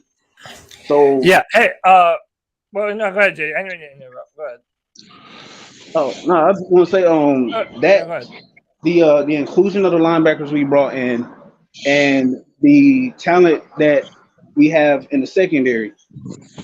Considering that we're going to be able to go man with a lot of teams, like man on man with the corners and things, it's going to allow the team to actually just load up the box. So stopping the run to that point, we did it last year. We just weren't consistently able to stop it. Man, we ain't got no linebackers. And fucking Shaq Thompson's fucking hurt. He hasn't even played all fucking training camp, man. Yeah, he is worrying me though, low key. I hope God he's okay. damn, man. I've been one of Shaq those to with let his him go. injuries. Yeah. Yeah. Yeah, but we need him. I mean, our linebackers are woof. And by the way, like, Shaq could have been I gone. also wanted to put out there, I don't think anyone is saying that we would not be a better team if we had Roquan Smith. We definitely I'm not would. saying that at all. Yeah, and I think everyone would say that. But knowing what it would take to get him, Man, like, it would take too much. It would take And he far don't too want to much. come here anyway. And So on top of that, I think some of those positions, man, like left tackle, quarterback, corner, defensive end, some of the best positions that are super important, especially middle linebacker. I'm a believer that you need to draft those dudes. Yes, I am. Not go Well- out and get them in free agency. Get them on rookie contracts and build them up on your team. To me, Well- I honestly believe that that's the way Scott Fitterer is building this football team.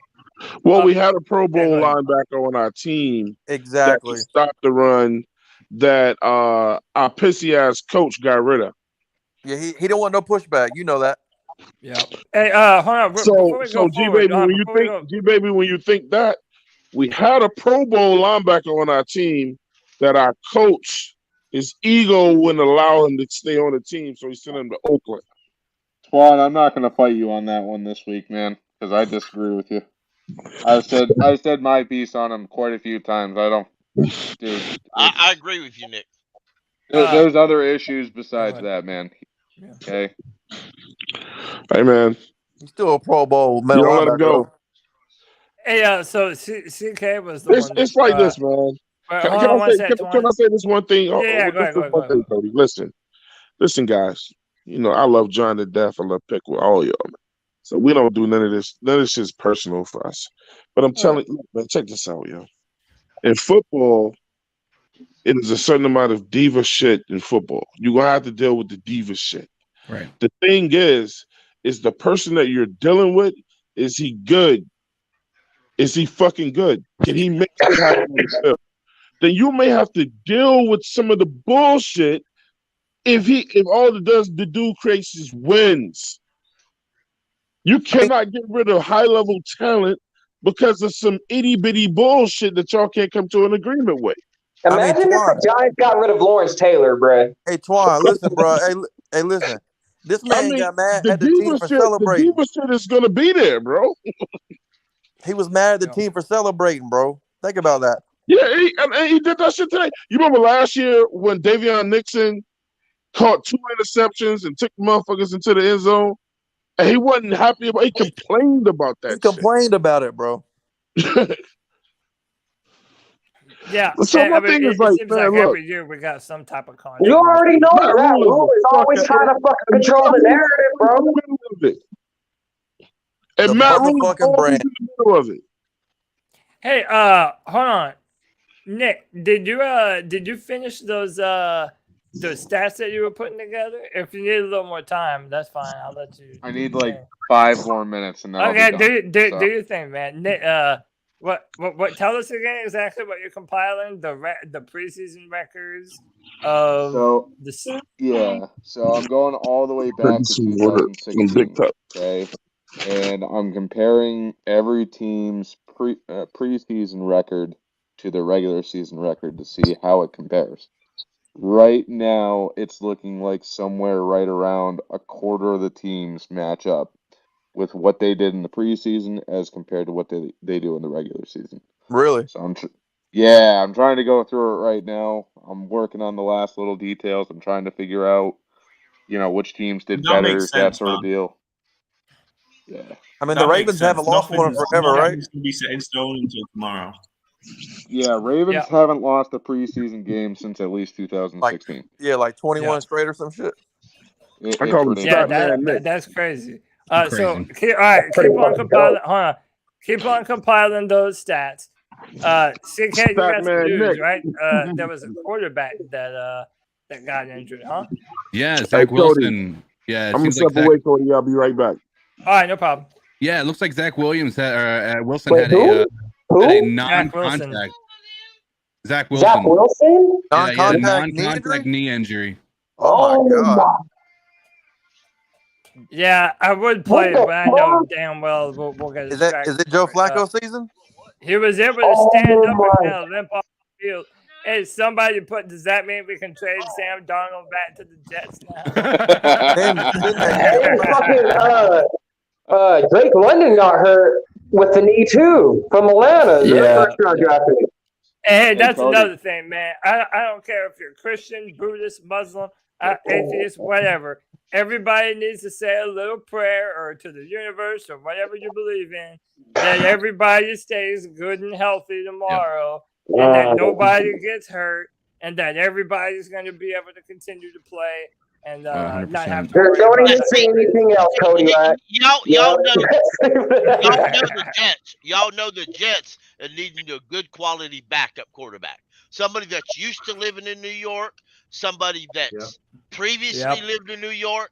I see absolutely no problem why we don't trade Sam Darnold back to the Jets for a half a peanut butter and jelly sandwich. All right, give us a 5th rounder for him. He heard it on a juke move, bro. Give us a 5th rounder for him. For a 5th rounder for Sam Hey, Darnold. set that price high as fuck. I don't give a fuck. Hey, they might be they might be desperate enough. Y'all Exactly. Step that motherfucker. G-Baby would trade J.C. Horn in an instant, but he gonna keep Sam Darnold because he thinks Sam Darnold was 5th round pick. Bro, I hate Sam Darnold. What do you mean, G? I don't like Sam Darnold at all. I tell you what, a 5th round pick for Sam Darnold right now, that don't sound too bad, man. Did y'all No, not at all. Do y'all see the injury? Zach Wilson? Yeah, he's like doing a juke move and he just falls down. He plants his right foot. Non-contact. Yeah, he plants his right foot. Dude, and by the way, I'm willing to bet probably a turf field. Oh, Which the Panthers definitely do have now. Yeah, I will say this, CK, he be stalking them big old women. That's why the turf field. It did look good, CK. I'm not gonna lie. It looked nice. I know it's probably not, the safest, but it did look good out there on the field. Every turf field looks nice, Cody Lack. I'm just saying, man. I'm just saying, being there in person, we were right behind the end zone. It does look nice. That's all I'm saying. Yeah, because it's Cody, did you see the pictures? You want to share those? And maybe that. So I just pulled up your video. Hold on, I'm gonna play your let's video. see this. Let's see this. So this is the keep pounding moment. This is after the memorial, I guess the tribute to Sam Mills, the fireworks show and laser light show and everything. This ended up, and this is what took place after.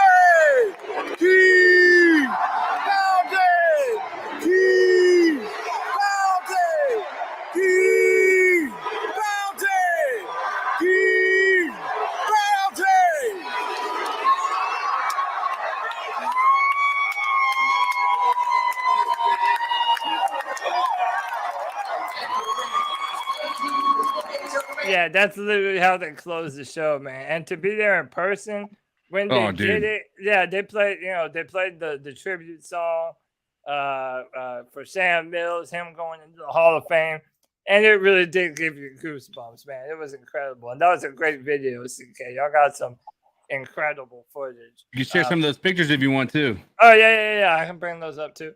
But Yeah. So okay, why not bring them those pictures up?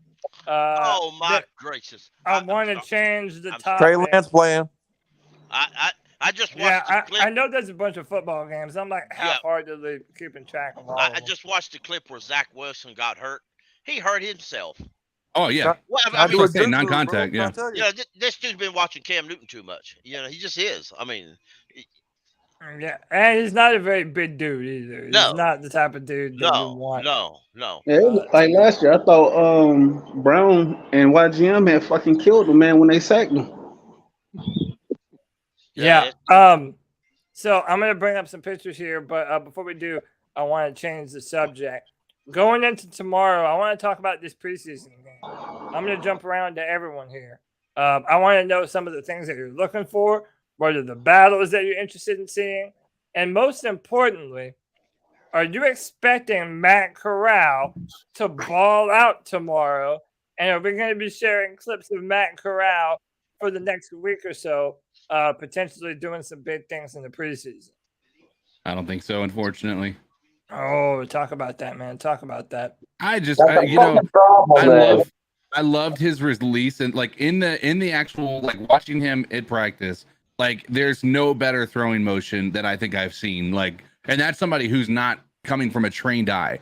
Like, this dude's release is just unreal. When you compare it to even just Baker or Sam. But I will say his accuracy was a bit of an issue. Talk that shit, DK. Come on now. And I will say, at least from my opinion, he was not quick to make decisions in the small reps he took in 7v7 or whatnot. Whenever he was in, I don't know if it was 7v7 or 11v11, but I mean, the other part is, well, let me rephrase. He was really fast at making one decision he had made. But it was just like, it was a very bad decision. It was thrown into traffic. Could have easily been intercepted, but I just don't know what. And that was against third stringers. So I'm not sure that I'm at the position where I'm going to say it's going to be incredible. But I think that he's going to have a learning curve, especially being that he hasn't really gotten many reps in camp either. Yep. Oh, the C3 crew, man. Kevin, Greg, me, and CK chilling. That was a great picture. You took some fantastic pictures, man. Yeah, we had a great time. And like I said, man, next year, we're going to do it up even bigger and better than ever before, man. Hell yeah. Fan Fest is definitely going to continue to be a big thing for us. But yeah, you and Greg took some fantastic footage. But yeah, CK, to kind of go on what you're saying, like I kind of don't know if Matt Rhule and our coaches are going to put them in the proper position to really kind of fully flex and show off what they're capable of. And that too is the potential that I would say is going to be another factor, is whether they're actually going to put him in an area where he's going to look good, right?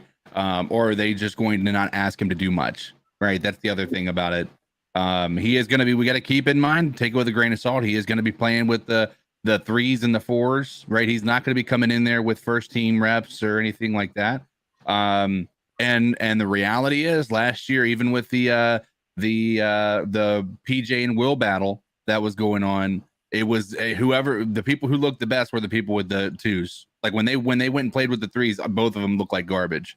So like I said, my expectations for what he's able to do are going to be a little bit low. Y'all fucking sick, bro. Hell nah, man. Nah, bro. Cody, like, that's your boy, dog. And I've been trying to tell y'all, man. No, I ain't holding on for shit. What I'm saying is keep that same energy, Cody. Come on, G. I am gonna keep that same energy. Okay, let me ask you this: you said you saw some accuracy issues. Yeah, and I do agree. I mean, listen, not everything is there yet, but how much of that do we put on Matt Corral playing with the third and fourth string offense? Like, he's throwing to a bunch of receivers that probably aren't going to make the team. If I'm being honest with you, I'm just tired of making excuses for quarterbacks at this point. I agree, CK. Like I'm just tired of like, until we see it. Like, we saw the reality. You got to keep in mind. Yes, he had DeAndre Hopkins, but you got to keep in mind, Deshaun Watson looked fantastic on a really crappy team for the first couple. So even with bad talent, a good quarterback should look good, right? But again, I'm still willing to accept that it just because he might not look good this year, even in preseason, doesn't mean he's not going to be good. Right? I'm willing to accept that, and I think that that's something that is tough for anybody who's a big, detractor of what he's capable of doing. But I think at the end of the day, this year is going to be a wash for what we see with Matt. Even if he comes out in balls, I think it's, again, you take it with a grain of salt. Yeah. I disagree. Go ahead, Dexter. Go on that. I just think, man, training camp, but now it's the preseason, and I'm sure Matt Corral knows that this is his time to shine now. He's got to prove it now. He probably knows in himself that this preseason is his only few games to show what he's worth. So let him take it, man. Let him just show his opportunity. Oh, I hope he does. At the end of the day, I think anybody who wishes, any of our players a lack of success doesn't really make a tremendous amount of sense, right? If we can, and that's what I talk about even with Cody. I guess the argument Cody had when Baker came over is even the worst case scenario with Baker ends up being a positive for the end result, which is what Cody wants, which is Matt Corral to be the guy, right? Yeah. At the end of the day, a good quarterback, like rooting for this team, is never a bad idea. If you're rooting for people to be bad, I can't really help that, right? But if you're rooting for this team to be successful, and if that means that Matt Corral's the guy, great. If that means Baker Mayfield comes out here and blows it out the water and makes it look like, makes the Cleveland look like absolute dog shit, then I'm happy with that outcome as well. But at the end of the day, I'm not going to sit here and wish that ill performance on either of those guys. No, I hear you. Hey, before we go forward, hang on one sec, Dexter. Before we go forward, I want to welcome Dre to the stream, first time. Dre, what's going on, man? Are you there? Hey, what's up, boss? How you doing, man? Not much. Long time listener. Just had Friday free, so. Oh hell yeah, dude! Welcome in, brother. Call in. Why not? Let me get you in on this conversation. What are you thinking about Matt Corral tomorrow? You think he's going to have a good performance? Is he going to have a good opportunity to maybe show what he's capable of? Listen, I'll be honest. Yeah, go ahead. Yeah, go ahead.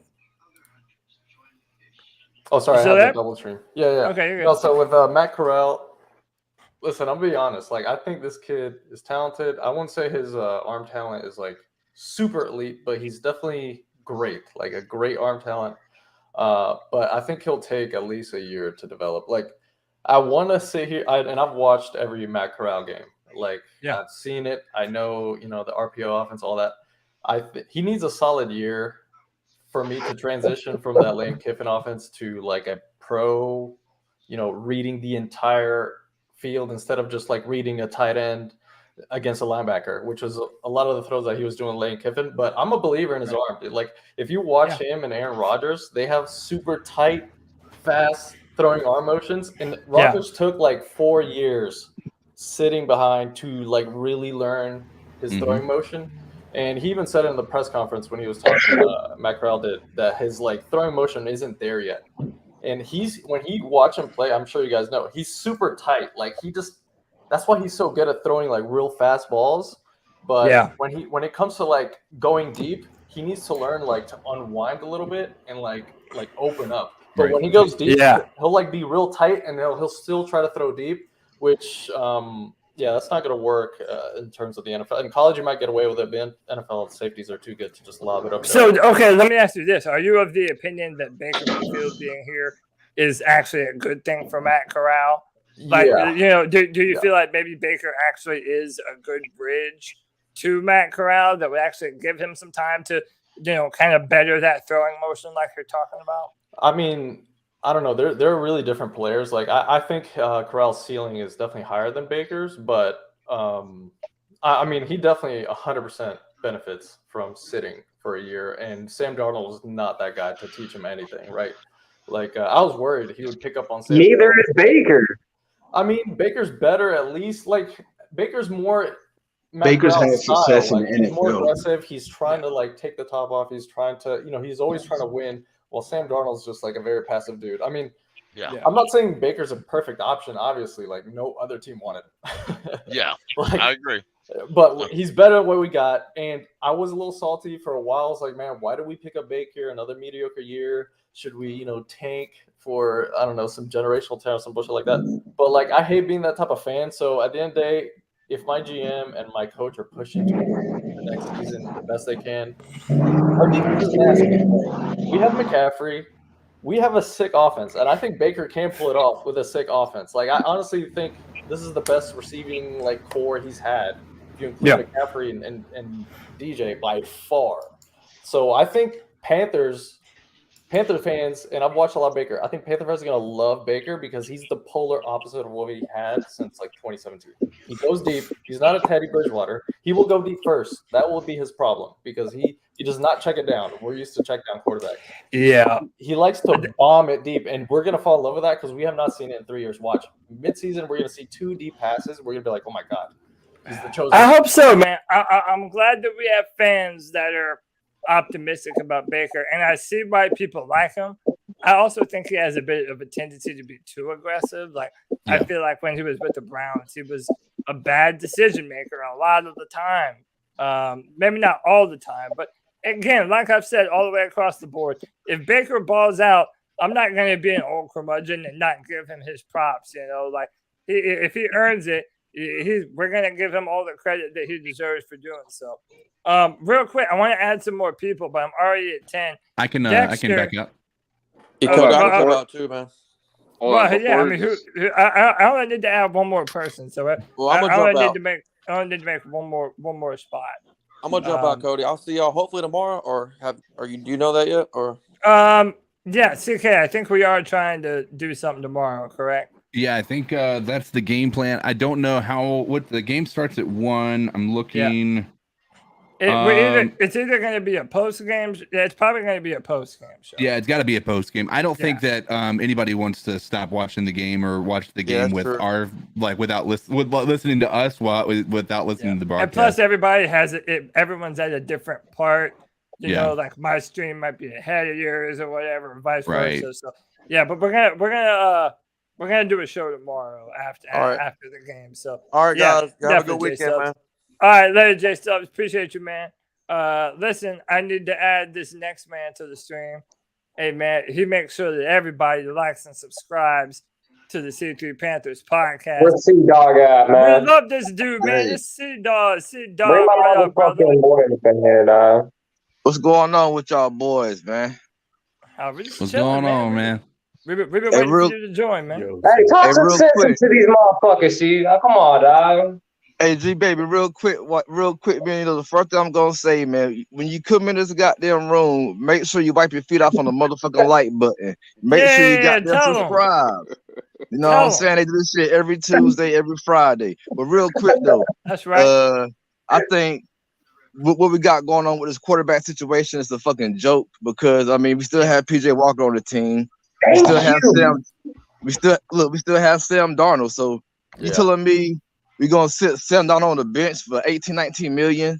I mean that's just dumb as fuck because you already know you had Sam Darnold and you gotta give him 19 million. So Sam come out here and fuck up. You got Matt Corral, just throw Matt Corral out there. So Matt Corral, so right now Matt Corral gonna have a year wasted sitting behind goddamn Baker Mayfield and goddamn Sam Darnold. A bunch of bitches. Hey, but I mean, really should be second string. But see, though, I would at least prefer if Matt Corral was the backup and not sitting behind Sam Darnold. Like I know they're gonna play Baker first, but it's listen to me. And how about this? Baker's injury prone a little bit. Like he's been hurt most of those years. I would prefer that Matt Corral be the next man up and starting to get rep with the number 2s, But of course, Matt Rhule is never going to do that shit. Baker Mayfield has not done anything in the league. I don't know why everybody's so pumped up to have fucking Baker Mayfield. You know what I'm saying? He had a Super Bowl team with the Browns. He had a Pro Bowl with everything. His whole fucking offensive line Pro Bowl. Both of his fucking running backs Pro Bowl. Like, come on, man. With Sam Darnold, man, that Baker. It Can I makes ask you Baker all a look question? a lot better. Yeah. Go ahead, Dexter. I want to ask who's everyone looking forward to tomorrow to look in, like who are they most looking forward to see? Yeah, for me, it's Matt Corral. Shit, Brady Christensen at left tackle, man. Yeah, hold on. I'm gonna let Dexter answer first. Dexter, who are you most excited to see, bro? I am watching the game for Matt Corral because this is his one opportunity to prove himself now. Yeah. Good luck with that. Man, y'all be patient. If he fucks it, bro, they will play PJ Walker more than they will play Matt Corral. If you guys are telling me that you guys seen what you seen at FanFest, then that's all I need to go now. I didn't see much more from PJ. I mean, he got a couple of deep balls, but yeah, PJ really. PJ's played in the league. I know PJ can win me a game. Can Matt Corral win me a game? Hey, G baby, what's wrong with Matt Corral, G baby? Why you don't like Matt Corral? Pee-wee ain't shit. Pee-wee ain't shit, G. Oh man, you're about to learn the hard way, dog. What's wrong with Matt Corral playing? Man, Pee-wee ain't gonna do shit, G. I'm not talking about PJ. We all know deep down in heart, Pee-wee ain't doing shit, and we ain't doing shit this season. We a 2 to 5 win fucking team. We need to start being real with our fucking selves, man. Well, why the hell are you watching it? Hey, I've been real myself the last 2 years, bro. No, this is straight. Hey, I'm right there with you on that one. Win. I've been real the last 2 years. I'm all set right now. But look, real quick, Cody and anybody who was at the Fan Fest yesterday, yeah, how was it when they started Chet and fire Matt Rhule? How were y'all feeling? There was just one. There was one guy. But listen to me, how was the feeling in the stadium? That's what I want to know. Hey, the fans were great. That's a good question, bro. Honestly, the fans were great, man. Fans were electric. Fans were getting into the pounding chant. Bro, there's a lot of kids there. Like, real talk, there was like 3 babies in the row right in front of me. But dude, I'm telling you, man, the Fan Fest is a really good event. No rain. It was great, man. Like I'm saying, the Panthers, we have an underrated fan base. We really do, man. Like if we have a few good seasons in a row, I'm telling you, we're gonna be considered one of the better fan bases in all the NFL, bro. Yeah. We just need a few winning seasons, and I'm telling you, everyone's gonna talk about us different, man. You can make Cam Newton and Kuechly in fucking squad to that. Y'all, everyone need to be licking Cam Newton's nuts, because if it wasn't for that 2015 season, we wouldn't have none of these fuck ass fans, bro. Bro, you know I love Cam, bro. But look, Cody, what I'm talking about, because it was a clip where Matt Rhule was being interviewed, and a guy started chatting fire Matt Rhule. That's what I saw that. Yeah, I saw that. So how was it when that happened? How were the fans, during the Matt Rhule chat firing him while he was getting interviewed? That's what we're saying. It wasn't really a chant. It was really just a few dudes that knew Matt Rhule was doing an interview, and we weren't really close. And they started doing it. It wasn't really like a lot of fans chanting fire Matt Rhule. Now, if we start losing a couple games early in the season, it's gonna be the whole fucking stadium, bro. I promise you. But no, yesterday, for the most part, fans were cool, man. Everybody's throwing footballs into the crowd. Sir Purr's doing crazy shit, So for the most part, it's a good time all the way around. But now the Matt Rhule hate wasn't really on broadcast like that. So tell me this. That's just my observation. Go ahead, Anthony. We brought 2 previous head coaches in as specialists or defensive or offensive coordinator. They know they're going to fire his ass. It's just a matter of when. And because you're going to instantly install one of those guys, Steve Wilkes, Ben McAdoo, they're going to finish the damn season out with that guy, right? Like, they're not going to – it's going to be a short leash on Matt Rhule in these first few games. He better put up something quick. I mean, that first couple of games, you better get on a win streak fast. And then let's hope McCaffrey doesn't put on a helmet and get a concussion or something. Right. Yeah. You know what I mean? But you don't do that. You don't do that. You don't bring in Steve Wilkes and Ben McAdoo, 2 previous head coaches, and not be like, hey, I'm going to hedge my bets. I mean, that's what Pepper's all about is, he's the money man. He's hedging his bets right now. Yeah. But look, though, but how Tepper gonna fire the soccer coach after one season? But he let Matt Rhule come back for a third season and he can't get no more than 5 wins. Yeah, The head I mean, coach of the soccer team had a He's winning giving them record. those 3. yeah, the soccer coach had a winning record. And he had a winning record. Like, what the fuck? That's There must be crazy. something personal going on there, like a personality conflict or something. You don't fire somebody if they got a winning season. Or Like maybe maybe Tepper does. Maybe he don't know what the hell he's doing and firing the wrong damn coach. Oh, we gonna talk about Sam Mills, by the way? The Sam Mills firing? Yeah. Oh you're talking yeah, about- so he I got went fired as on soon as he got inducted. His grandson did. So hey, I earlier today I went on Rolling with Rio. He's a Commander podcaster, and him and I were talking a little bit, and he was saying that it was a long time coming that they had thought that Chase Young and Montez Sweat, that they hadn't taken a step forward like they were supposed to, and fans had been wanting that to happen last year. So that's just what I heard, that Commander fans were like, it wasn't really a surprise to everyone that's a fan of the team, but everyone on the outside was kind of like, whoa, that's unexpected. But yeah, isn't that funny though that his granddad gets inducted into the Hall of Fame, and then he gets fired from an NFL team as D-line coach? It's crazy, dude. That's and he did it at a weird time too, like right before the season or whatever, you know? Like that's kind of crazy. But Yeah, dude. Yeah, real man, quick, Cody, everybody want to give out what I wanted to see tomorrow. Then I'm gonna go, man. I'm still at work. But Yeah, for do your thing, tomorrow, I want to see Brady Christensen play left tackle. I know everybody keep on bitching about Icky playing left guard. There's no knock on Icky playing left guard because he's a mauler with run blocking. So if you got Icky at the left guard and you got Brady Christensen at the left tackle, your left side of the line is solidified for the next at least 10, 15 years. We know the left side is good, you know. Yeah, so man, I'm 100% on your side. Yeah, I want to see Brady Christensen do good tomorrow, and I want to see are we going to be running different multiple defensive fronts now since that Steve Wilkes is back? Because I cannot stand us running that 3-3-5 bullshit that Phil Snow been running since he been here. You cannot stop the run with a fucking 3-3-5 nickel defense. It's so fucking embarrassing. You know, that he got all these cornerbacks out there trying to get them stop the running back. You know, it's just dumb as fuck. I'm telling you right now. Oh, real quick, man. The first game of the fucking season, too. If we can't stop Nick Chubb from running the fucking ball, man, it's gonna be a long goddamn day.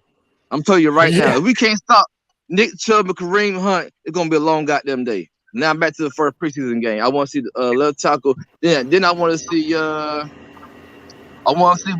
what Xavier Woods gonna do. You know what I'm saying? Oh, good one. Xavier. Yeah, I want to see what he's gonna do and everything. Then Chandler's moving back to the strong safety, and Xavier Woods is playing the free safety. So I want to see what Woods gonna look like, that combination, and with the safeties in the backfield and everything. Because we got two solidified. We got two good safeties right now, basically. Like when we had Kurt Coleman and got them Alvin Harper, I think that 2015 year. So we got two good safeties. And I want to see who was going to be on the opposite side of Brian Burns. Is it going to be Barno or who is it going to be? Barno's not ready. He ain't ready. No, yeah. I know, but we don't know. But I said I want to see what are we going to run multiple defensive fronts because Brian Burns and Barno are 3-4 linebackers.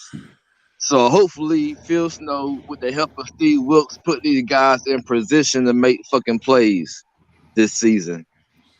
And everything. If there's one thing Phil Snow does is scheme up sacks. I mean, Hassan Reddick got that job because Phil Snow don't scheme up a goddamn thing. He run a 3-3-5 base defense every fucking game. PF, I saw he was the #1 coach with the most different looks. Like as far as disguising, he had single high safety, switching to like 2 high safety. Like every single one of his looks He was number one in scheming. I think PFF ranked all the defensive coaches. Okay, he was number one in that. And what the fuck was our defense though? Well, Were we get stopping sacks. anybody? I mean, we create sacks, so that is what we're good at. We're just bad at stopping the run because we're constantly doing stunts and creating all these sacks, moving people around. Yeah. We don't ever sit down and anchor down. So we creating all these sacks, but where are the turnovers? In 2015, with that defense, we had turnovers. I mean, yes, sir. we had Luke Kuechly and Well, like. and to be but to be fair and to go off what Dre said, I think we've upgraded our defensive backfield a lot. You know, so I think turnovers is definitely gonna be a bigger part of what we do, especially now that Steve Wilkes is here. But also a lot of those sacks, to kind of play devil's advocate, Dre, a lot of that was on a guy who's not on the team anymore. You know, Hassan Reddick was a big part. Reddick, who's going to bring that pressure now? But even then, what I'm saying is last year with all that pressure, we still didn't have no turnovers. The 2015, we had that was a number 2 defense. So I'm tired of people talking about the defense last year was not a number 2 defense. It wasn't. No. The game against the Redskins last year, Cam Newton balled out against the goddamn Redskins last year. We gave up over 200 yards rushing against the Redskins. Yeah. That's defense pathetic. last year was also running back where the offense was. Hold on. I gotta I mean, go. that's the question, though. It's the run defense. It's not like I don't know. Hold on. Look, you can't be a number 2 defense giving up 200 yards rushing and giving up 30 points a fucking game. We gave up at least 30 points at least 5-6 times last year. That's not a number 2 defense.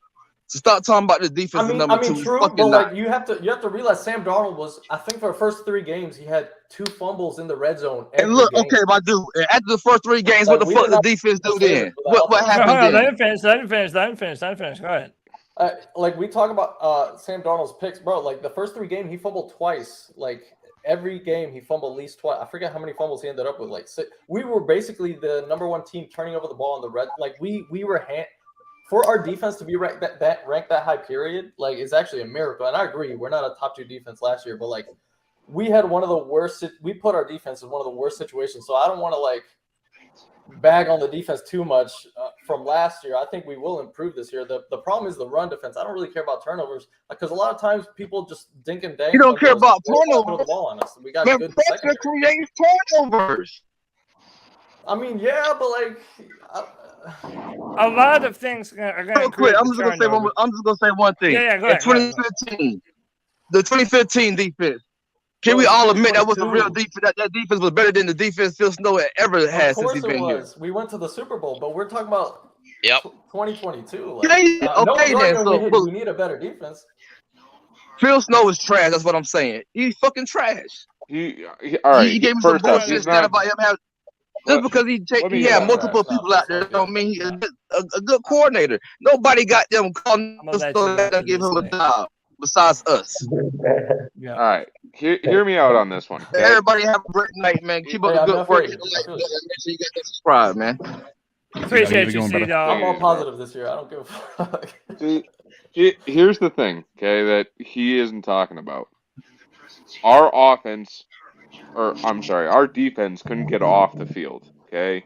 As soon as they got off the field, Sam Darnold would turn the ball back over, and the defense would come right back on. Exactly. Okay? So you're putting more wear and tear on the defense as it is, okay? And then on top of that, you're going to cause more players to get injured. You're going to wear these guys out. These guys are going to get tired. And let's face it, whenever we get tired, do we really want to be fighting with the guy across from us? Or are we just going to let him through? You know, we gotta be realistic about this. And plus, let's face it, what did the defense have to fight for last year other than possibly a new contract down the road for themselves? Nothing. Yeah. And so I didn't see Phil Snow make a bad goal last year. That's good. Yeah. It's also about it's about Sam, but it's also about that offensive line, that pathetic offensive line that that I mean, all you had was your defense. We basically had a mute offense. We just did, and we were so bad offensively that the defense spent most of the time on the field. And you know, it's like the Vikings game. If you go back and look at it, the Vikings didn't start gouging us in the run game until later in the game because defense is on the field for far too long. Offense is stagnant. Exactly. I mean, there are multiple. There. I've been thinking about it like all week. And there are 5 games that come to mind in which the offense, Joe Brady, Sam Darnold, because of their incompetence, like we weren't in the game primarily because of them. That's part of the reason why I'm excited and I have high hopes that this team can win this year. Because if you can get the offense, like I feel as though Baker is a much more competent QB than Sam, and McAdoo is a much more competent, much more proven OC than Brady. The defense last year, I don't feel like it was a fluke. They were really good. They were built to, I don't want to say built to play with the lead, but that's exactly how they were constructed. Now, when the games are tight or they're getting close and your offense comes out in the third quarter and does absolutely nothing for the entire season, you're putting more onus. Like, hell, even Rhule said it in a press conference. I think it was after the Eagles game. You expect the defense to be able to hold on to the lead. Well, we expect the offense to be able to put up more than 18 fucking points. Actually, 12. Because one of those touchdowns came off of Louisville blocking a punt, and it was recovered in the end zone. So if you can get more competent play out of the offense, the defense obviously is more fresh when they go out on the field. I believe with the secondary we have, those almost sacks will turn into sacks, and if they don't, then they're going to turn into turnovers because, hey, not every QB in the league is Tom Brady. Not every cat is cool under pressure. Hit him a few times. Like we played the Saints this year. Jameis Winston is still their quarterback. We got after him the first game, and he cracked. Threw interceptions. We played the Niners. They have a rookie QB. A lot of teams. If you're able to just get after the QB, in which I believe we'll be able to do, then you're going to force turnovers or you're going to get sacks. And that's not to say if the sacks don't turn into a damn strip sack or something. So I got a question for everybody. Go ahead, How many games last year did we score over 30 points? I don't think there was any, was there? God, I doubt there's any. One. I think there was one. I think it was the Arizona game, wasn't it? I'll look it up. That was like 38-10 or something like that. The game that we had Cam Newton. Yeah, and that was where I was going next. Is who was the QB in that game? It wasn't Sam. The only time that the this starter defense was seems actually to PJ. Oh, Yeah. can I bring up something real quick to add to that? Go ahead. Yesterday, watching FanFest, I heard Steve Smith say something, and we talked about it, I think, but we've never heard anybody else say that. Steve Smith said one of the improvements this year that you'll see that you did not see at all under Joe Brady was the fact that quarterbacks now and Panther quarterbacks can actually change the calls at the line of scrimmage. Under Joe Brady refused to let any quarterback change the plays when he's given. Now that would explain why Cam Newton was benched in favor of Sam, because Cam would often change the plays on his own, and Joe Brady didn't like that because what Joe Brady believed more in himself than anybody else. That would explain a lot about that. So can we safely assume that Joe Brady was the one that wanted Teddy and not Cam? Yeah. Oh my God, bro! It makes perfect. That's what makes sense. Why Teddy Bridgewater said what he said, and actually, I mean, it makes a lot of sense in that realm. So, quarterbacks know what they're doing. Yeah. So, by the way, Nick, you are correct. The Cardinals game was the only time the Panthers got over 30 points last season. So, yeah, and the defense was great in that game, didn't they? Yeah, go ahead, Dexter. I've got a question. Give me one game where you were absolutely disgusted by Phil Snell's playing. Like, what game did he play Cowboys. Where you were like, no? So, just give me one. Cowboys. Yeah. I was heated watching that game because Snow would not. I would say. So to me, there's actually 3 of them. And by the way, I'm a Phil Snow defender. I believe that out of all the coaches that we have, he has by far done the most and is the most knowledgeable. out of all of our coaches. You can love him or hate him. Yep. I think that's a true fact. I will say this: there were 3 games that really, really, really disappointed me in his performance. So we already mentioned the Cowboys. That Patriots game was abysmal. That's where I was Absolutely, going too. I blame Sam more. Sam had 3 picks in that game. That's Exactly. true, Like, but what does it become you know what, on the though? offense? Right. But hold on. How about this one? There's someone that I'll blame before Sam. Then I'll jump to Nick right after this one. Is the Giants. They put up 25 points on us. And again, I know that we had a blocked kick right by the end zone. It went for a touchdown. They had a lot of things go their way. But I just feel like there were times when the defense had an opportunity to step up, and they couldn't get it done for whatever reason. Go ahead, Nick. You know, the one player that I'll blame more than Sam in that Pats game, and I was there. I drove my ass from Massachusetts down to see that game. And I knew we were going to lose, but I wanted us to at least be competent. But I blame Matt Paradis. Him going down the very first offensive snap of the game, and then Sam Tecklenburg coming in. Dear fucking Lord. Oh, dude, I cannot wait until Sam Tecklenburg is cut. Cannot wait. Yeah, man. Exactly, bro. But how much is this put on the offense?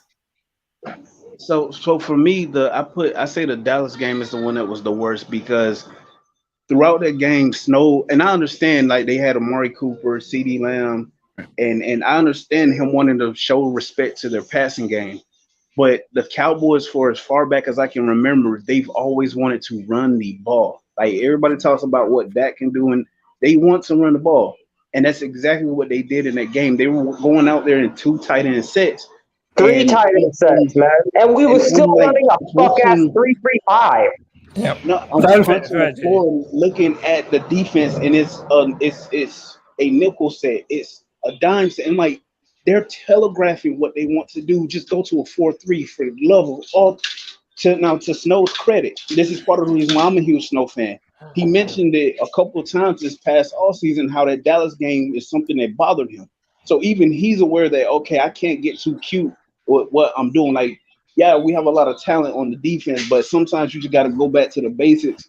Like that Dallas game, because to that point, like we went into the half leading, and then third quarter, the offense did what it did. Sam, I think he had 2 picks in that game, and then in the fourth inning, they tried to do something, but I feel like we could have put the clamps on their offense and made that a much lower scoring, tighter game. Like even if we still lose, the defense would have looked better if you had just gone with a base 4-3 and then dared them to throw the ball. I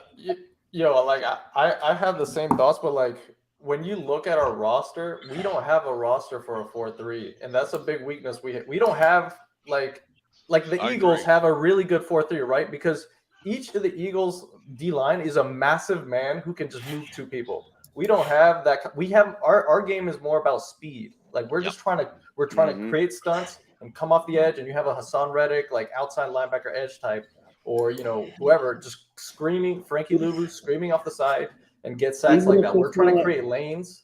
We don't have, and you're right. That's a major weakness when it comes down to 2 tight end sets and everyone else is bigger. We're getting bullied. Like even switching to a 4-3. It doesn't matter. We would get bullied even worse on a 4-3 because we wouldn't be able to get sacks to like kind of offset some of that stuff.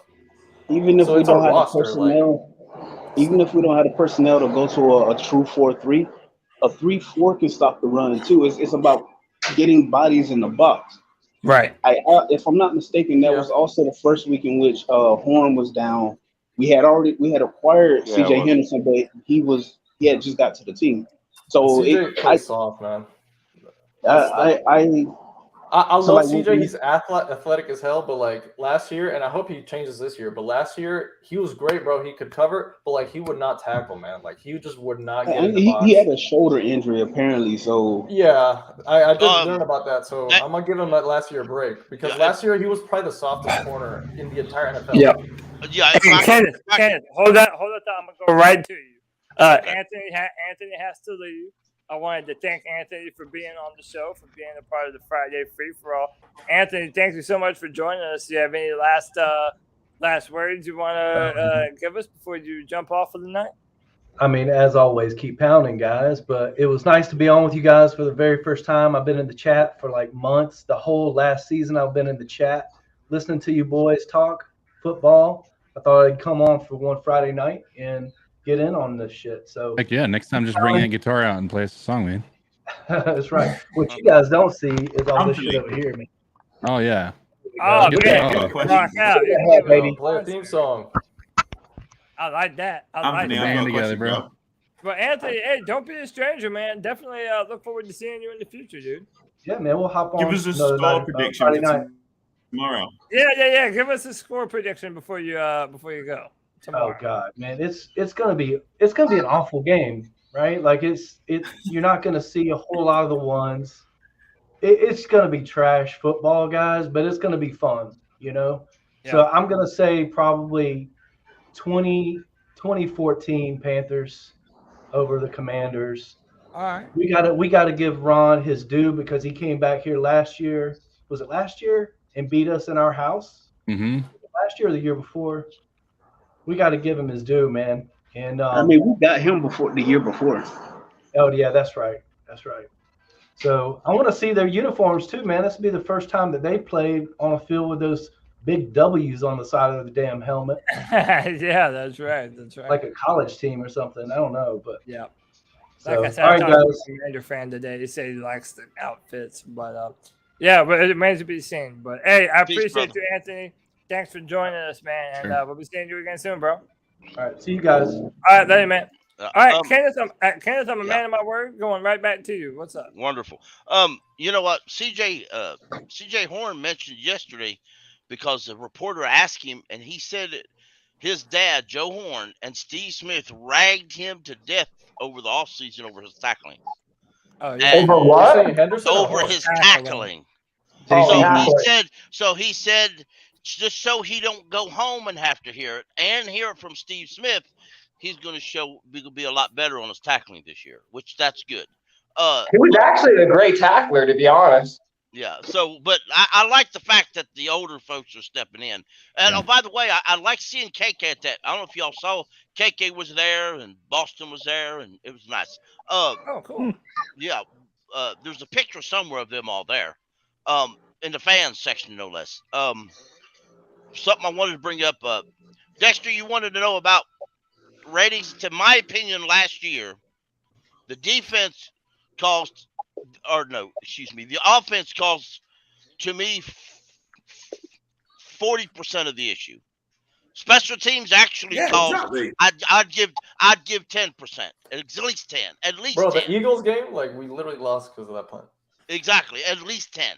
And we man. did have kicker issues until we got the one we got now. I don't remember his name. I'm stuck.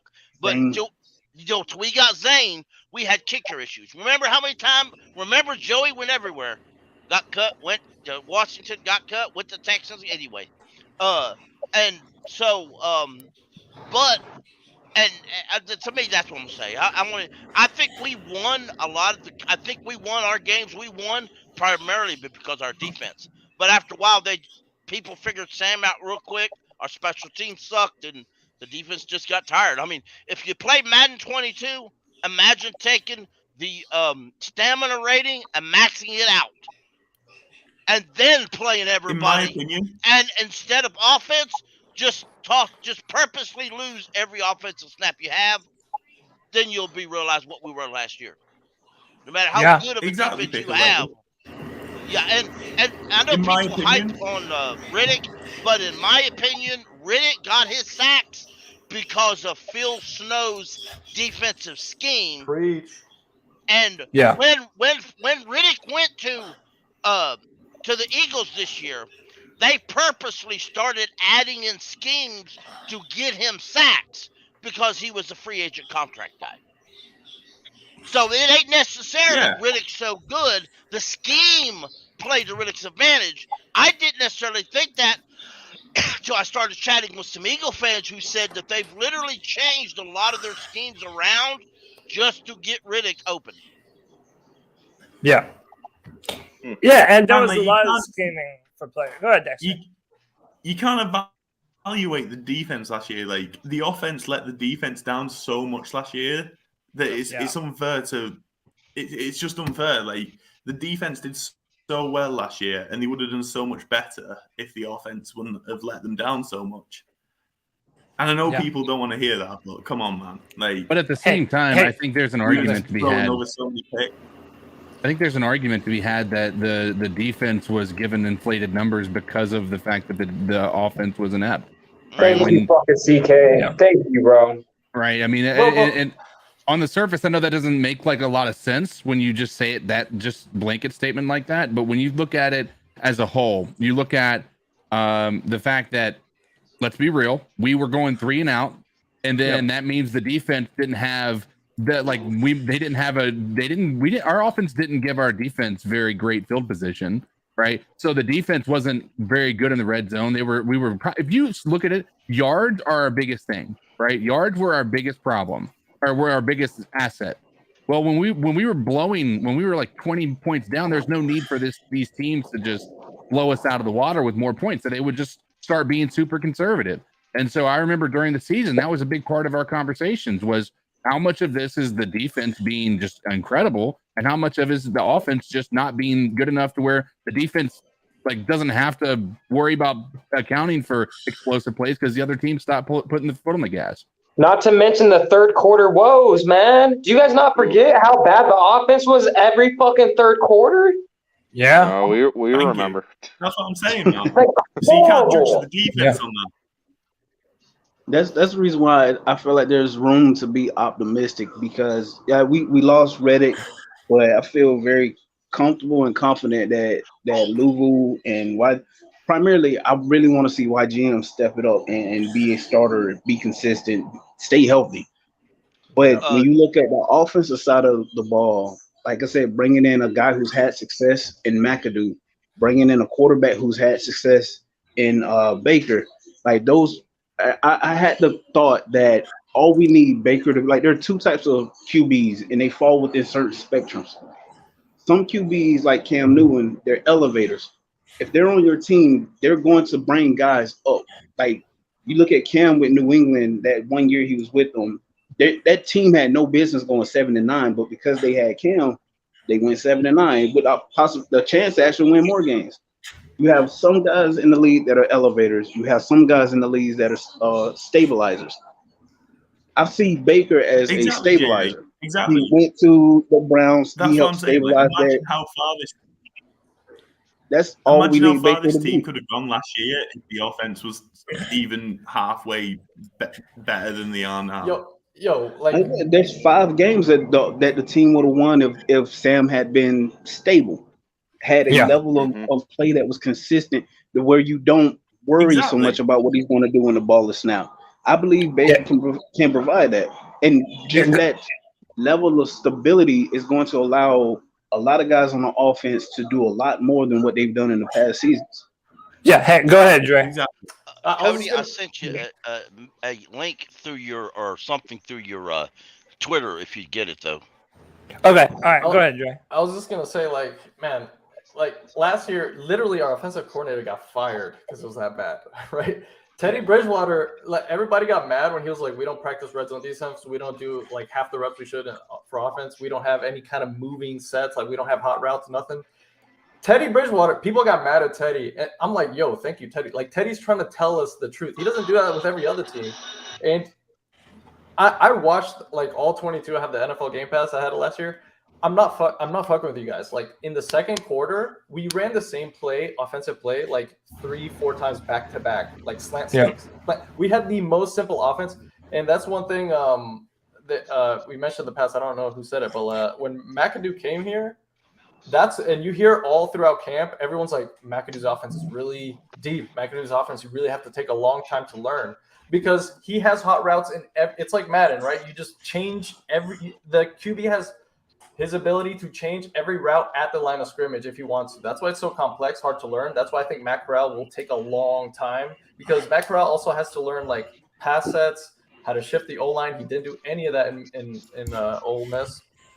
So I think we're going to have a much more complex offense this year with a much more veteran quarterback, Baker Mayfield, with CMC back, with a way better O-line. I'm not going to say top 10. I'm going to say maybe top 15 O-line, but that's better than 32nd, right? And imagine And how with all good these that is gonna make combined, our our defense is going to be like we're going to be a good team next year. The problem is not our team. The problem is our schedule is hard as fuck. Like our schedule is It's going to come down to coaching. Because when you look at, like, if you took this roster and you gave this roster to if you gave this roster to Shanahan, if you gave this roster to Reed, if you gave this roster to McVay, every ESPN pundit will be talking about how the Carolina Panthers are definitely a playoff team because of the amount of talent that's on it. The question it comes down to, can McAdoo get in his bag and stay in it? Can Snow get in his bag and stay in it? If they're out there playing chess and they're 4 or 5 moves ahead of these opposing coordinators, the team is going to be hell for for every team we play, we're going to be hell. We might lose a game, we might win some, but we're going to be hell. It's for me, it's all a lot on the coaches more so than the players. I see, G baby. I know you're shaking your head, but listen, we got Dante Foreman, and that told me we maybe will not wear out CMC. I mean, we lost CMC. Oh, he got injured. Bro, how many carries did he have between 2 games in like 4 days? Like he had a Thursday night game. Like that's why he got injured. Like if we can phase him out a little bit and have Dante or Chuba, whoever, step up a little bit and just hopefully that will be the number one thing I'm watching the first game. If we're just passing and running CMC up the middle like we do, I don't know why we do it. It's not like he's a top 3 running back going up the middle. He's like top 10 going up the middle. Like his strength is on the outside. Why are we still trying to prove that he can run up the middle? No one cares. Like have Dante Foreman do that, and then McCaffrey on the outside, half the touches. We're going far if we do that and split the ball out like that instead of just having McCaffrey do everything. Yeah, what we need is blocks like this up the middle. Yeah, so I think that Christian can do everything, but I just think that they need some load management. And I'm in big favor of using Deontay Foreman in some goal line situations. This was filmed by Rashad from Panther Nation Podcast.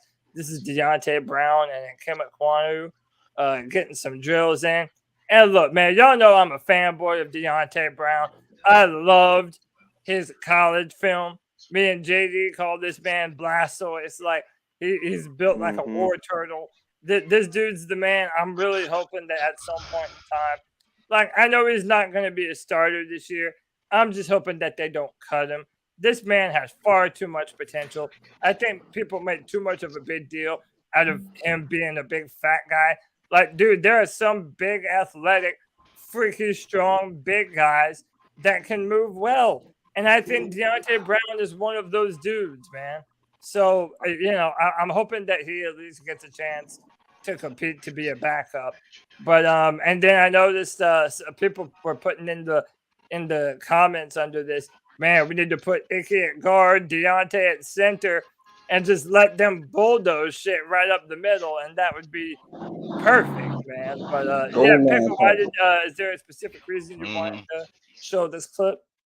Yeah, I just wanted to show this because everything I'm reading and catching up on training camp, they're doing they're mixing the offensive line up.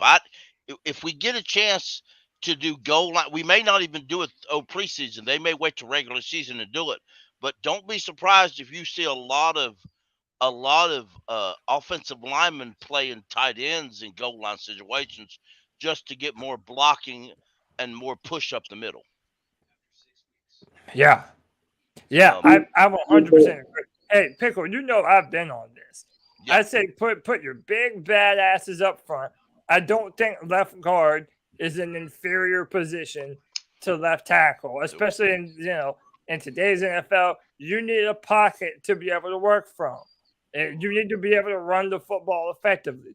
Those 3 interior positions, center, left guard, right guard, that's pivotal, man. It's absolutely important to that process. The right O-line configuration, whoever's at running back is going to look well. Like we all know, like I was telling my wife this week, I was like, when CMC, I had to show her highlights because she just started actually like paying attention to football.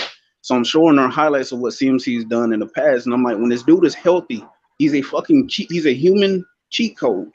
And she's like, oh, well, why doesn't he play wide receiver? I'm like, whatever it is, CMC is a wide receiver. He has wide receiver skills, but he chose to play running back. When that dude is healthy, is a cheat code. So I'm just gonna exclude him from what I'm about to say. With the right O-line configuration, whoever is back there at running back is going to look like a goddamn Pro Bowler. Yes, they're gonna be getting 4 or 5 yards before they're getting touched. And I looking at Deontay Foreman, right? I keep wanting to say Freeman. Looking at Foreman, Chuba, hell, even last year, like I was not high on Chuba, but Chuba got better as the season went on. I'm excited to see, again, with the right O-line configuration. Go ahead, throw whoever you want out there. Hell, I'm a proponent of you start the game with Foreman and then let CMC come in and finish the motherfuckers off in the second half. Like it's if things go the way they could, it's gonna be a good time to be a Panthers fan. Yeah, JD, let me ask you that real quick. Do you think tomorrow could be a day for Deontay to potentially push himself up this depth chart? Or do you think that he just, no matter what he does, he might not get the opportunity?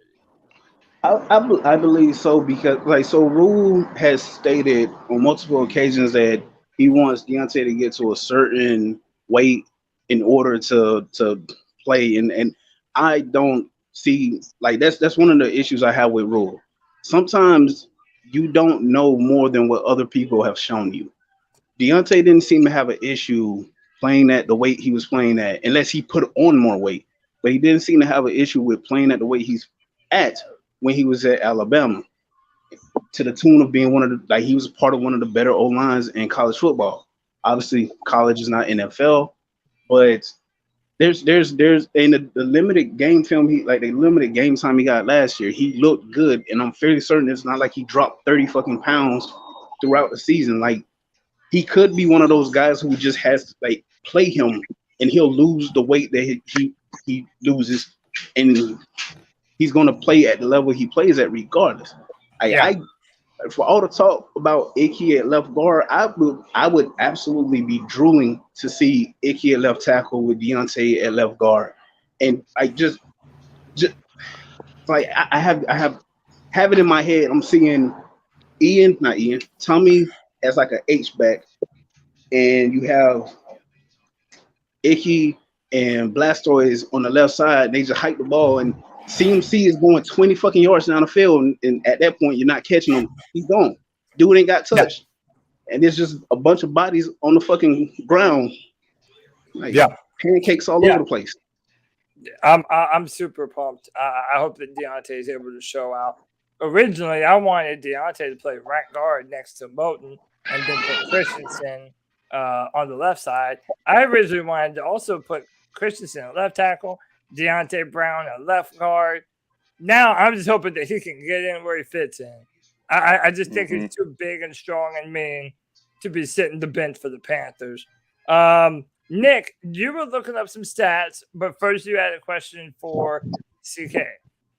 So, CK, way back in the early days of the offseason, right after we signed all the coaches that we did, I remember you talking to everybody, I think it was on the Tuesday show, saying that you felt like you had hope for this season. Okay? You felt like Matt Rhule had made some good moves. You felt positive. Going into the preseason, how are you feeling right now? Still feel more positive than I did at the end of last year. I feel like, again, call me a constant optimist, but I think that right now we know we're going forward with Matt Rhule. So me having any other opinion other than let's hope that he's able to come in here and do something positive is counterintuitive to, what I would like to be doing, which is, winning. And my opinion, if I were to sit there and say that Matt Rhule is, that we're not going anywhere just because of our coaching staff, there'd be no point for me to watch the season. I believe that we have a potential to do something great. We have I feel like the staffing to do that. I've also mentioned that I think that you can see pieces of Matt Rhule learning how to be a coach in this league. I think right now we're just going to have to play it by ear and hope that things work out. I'm still definitely more optimistic than I was, in previous years. CK. Nice. Do you still feel that way if Michael Jordan's playing left guard? Good question. The question can be. It doesn't have to be mutually exclusive to that position. I think that there's plenty of other positions that exist. Does it mean that am I optimistic about the team's outlook more with what we've seen happen out, even if he's there? Yes. Am I optimistic about the coaching staff? No. If that were to be the case, absolutely not. Okay. All right. So. Yeah, good answer. Give us these stats, Nick, that you've been working on them throughout the show. This preseason win-loss versus the effect during the season. What have your findings concluded? So I went all the way back to the 2016 season. Okay, I figured it would give us a little bit more to go off of. In total, 30% of the teams stay pretty close to what they do in the preseason. Now, the average that I go off of, it's like a 2-win difference. Okay, just looking at the percentages. So even if we only win 2 of the 3 games, there's like a 30% chance that we can do halfway decent in the offseason. As far as teams that do better, over the last 5 years or so, it's looking like 43% of teams actually do better in the regular season as compared to the preseason. Unfortunately, we are not one of those teams. Seems like every year we do worse in the regular season than we do in the preseason. So. Yeah, I almost feel like we didn't need research to know that about us. But it's it sounds right on the money, and I do think that you're right. The only positive that I got from that is looking at the Super Bowl champs from that year and how they did in the preseason, which obviously it makes absolutely zero difference. But just about every single one since 2016 has had a losing record in the preseason. There was only one team that did not have a losing record or a 50-50, and that was the Pats. Okay. That's interesting. The Bucs seem to buck a lot of trends, if you know what I'm saying. But fucking Tom Brady. I'm fucking corny. I can't help it. Yeah, man. So look, here's what I want to do. To everybody who's still on the show, man, we still got 88 viewers. I appreciate each and every single one of you. Hit that like, hit that subscribe, hit that thumbs up. We're getting ready to get off of here, but before we do, I want everybody to tell me their prediction for the game tomorrow. What's going to be the score? And yet again, tell me what you're excited to see. I mean, what position are you looking at? Is there a player that you're looking at specifically that you would like to see ball out? Just tell me what you want to see and what you think the score prediction is actually going to be. I'm just going to go from from left to right, how I have things on my screen. I'm going to start with Nick. Nick, what is going to be the score tomorrow? And what are you looking to see? What are you hoping to see from any one of these players, man? I want to see a clear difference between the two potential starting QBs. I want to see Baker actually kind of show us that he is that starter that we think that he is. On top of that, I want to see the O-line actually perform well, and us be able to stop the run. Those are the few things that I'm looking for. Okay. Score prediction, say 2017 Washington. Okay. 2017 Washington Commanders. I mean, we'll see. Again, nobody's really caring if you're winning and losing in the preseason, but it'll definitely be interesting to watch this battle and see how it plays out. Panther Pickle, the man, the myth, the legend. Tell them what you think, what's going to happen tomorrow, and what are you really excited to look for? What are your eyes going to be trained on when you're watching football tomorrow? The lines. I want to see the offensive line and the defensive line. That's what's going to be my focal point. I've said it before. If our offensive line is not improved, it really doesn't matter who quarterback is. It really doesn't. You could throw Jack B. Nimble or 100-year-old quarterback out there, they're going to do the same thing. Our offensive line has to be improved, and our defensive line has to do what it didn't do last year, and that's stop the run. But they also got to get pressure on the quarterback, because you can't, with the quarterbacks we're going to face, you can't just stand back and let them throw the ball and hope our secondary is strong enough to fight it, no matter how good our secondary is. That being said, tomorrow's preseason, the first preseason game, those are normally trashy games. So I'm going to say 14-10.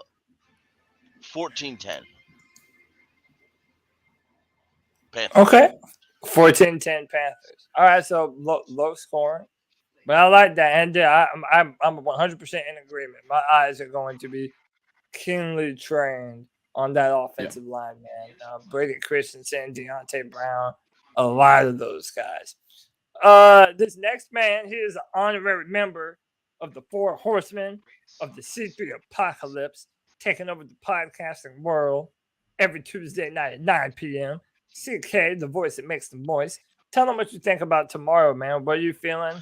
Is it going to be the score? And what are you looking at, man? What's going to be the position spot, the player? Tell me what you think, bro. So I think that tomorrow we're going to see one drive from each Sam Darnold and Baker Mayfield. Unfortunately, I don't think that they result in either of them scoring a touchdown. Again, and I think that has less to do with the quarterback, but more to do with the fact that they haven't allowed either of them to really develop chemistry with the team under this new offense. And then I think Matt Corral and PJ, I think PJ comes in and blows it out of the water. And I think that we're going to be winning.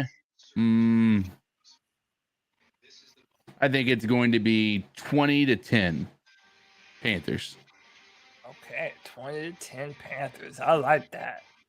Again, there's no wrong answer to this, man. Like, there's so many parts of the team that we're excited about, that we could be looking for, really a lot of clues on what's going to happen this year. So, yeah, that's great. JD, my man, my brother, you still out there in Hawaii, bro? Yeah, man. This is gonna be me for the next.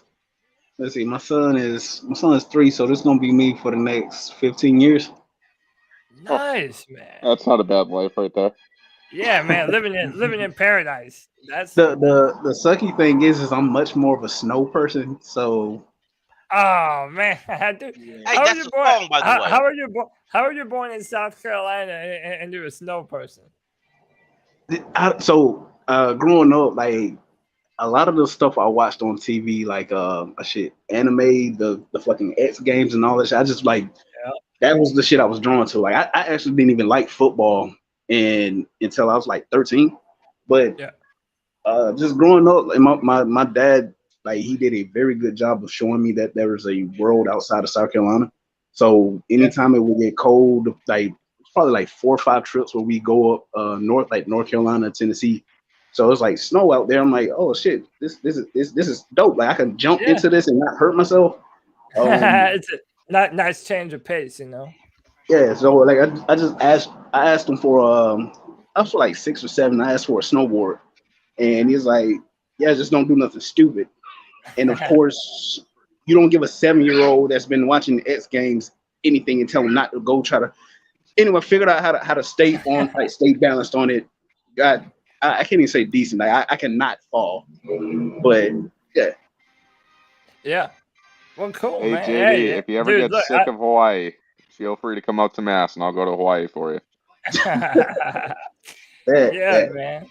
But yeah, JD. So tell us what you think about tomorrow, man. Give us a score prediction, and tell us what you're looking for, man. Is there a player you're looking to ball? Is there a position battle you're looking at? Or, are you waiting for Matt Rhule just to give another really dumb press conference? What are you looking for, bro?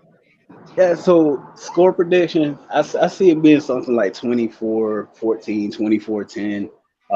Panthers come out on top for all it's worth. But definitely going to be looking at the O-line, the configuration of the O-line and how well they're playing together.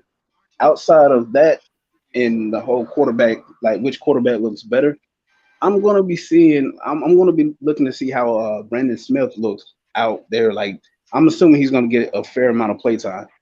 And again, like the former linebacker, the former high school linebacker that I used to be, I'm going to be paying attention because the dude has all the physical gifts that a linebacker needs in order to be one of the best.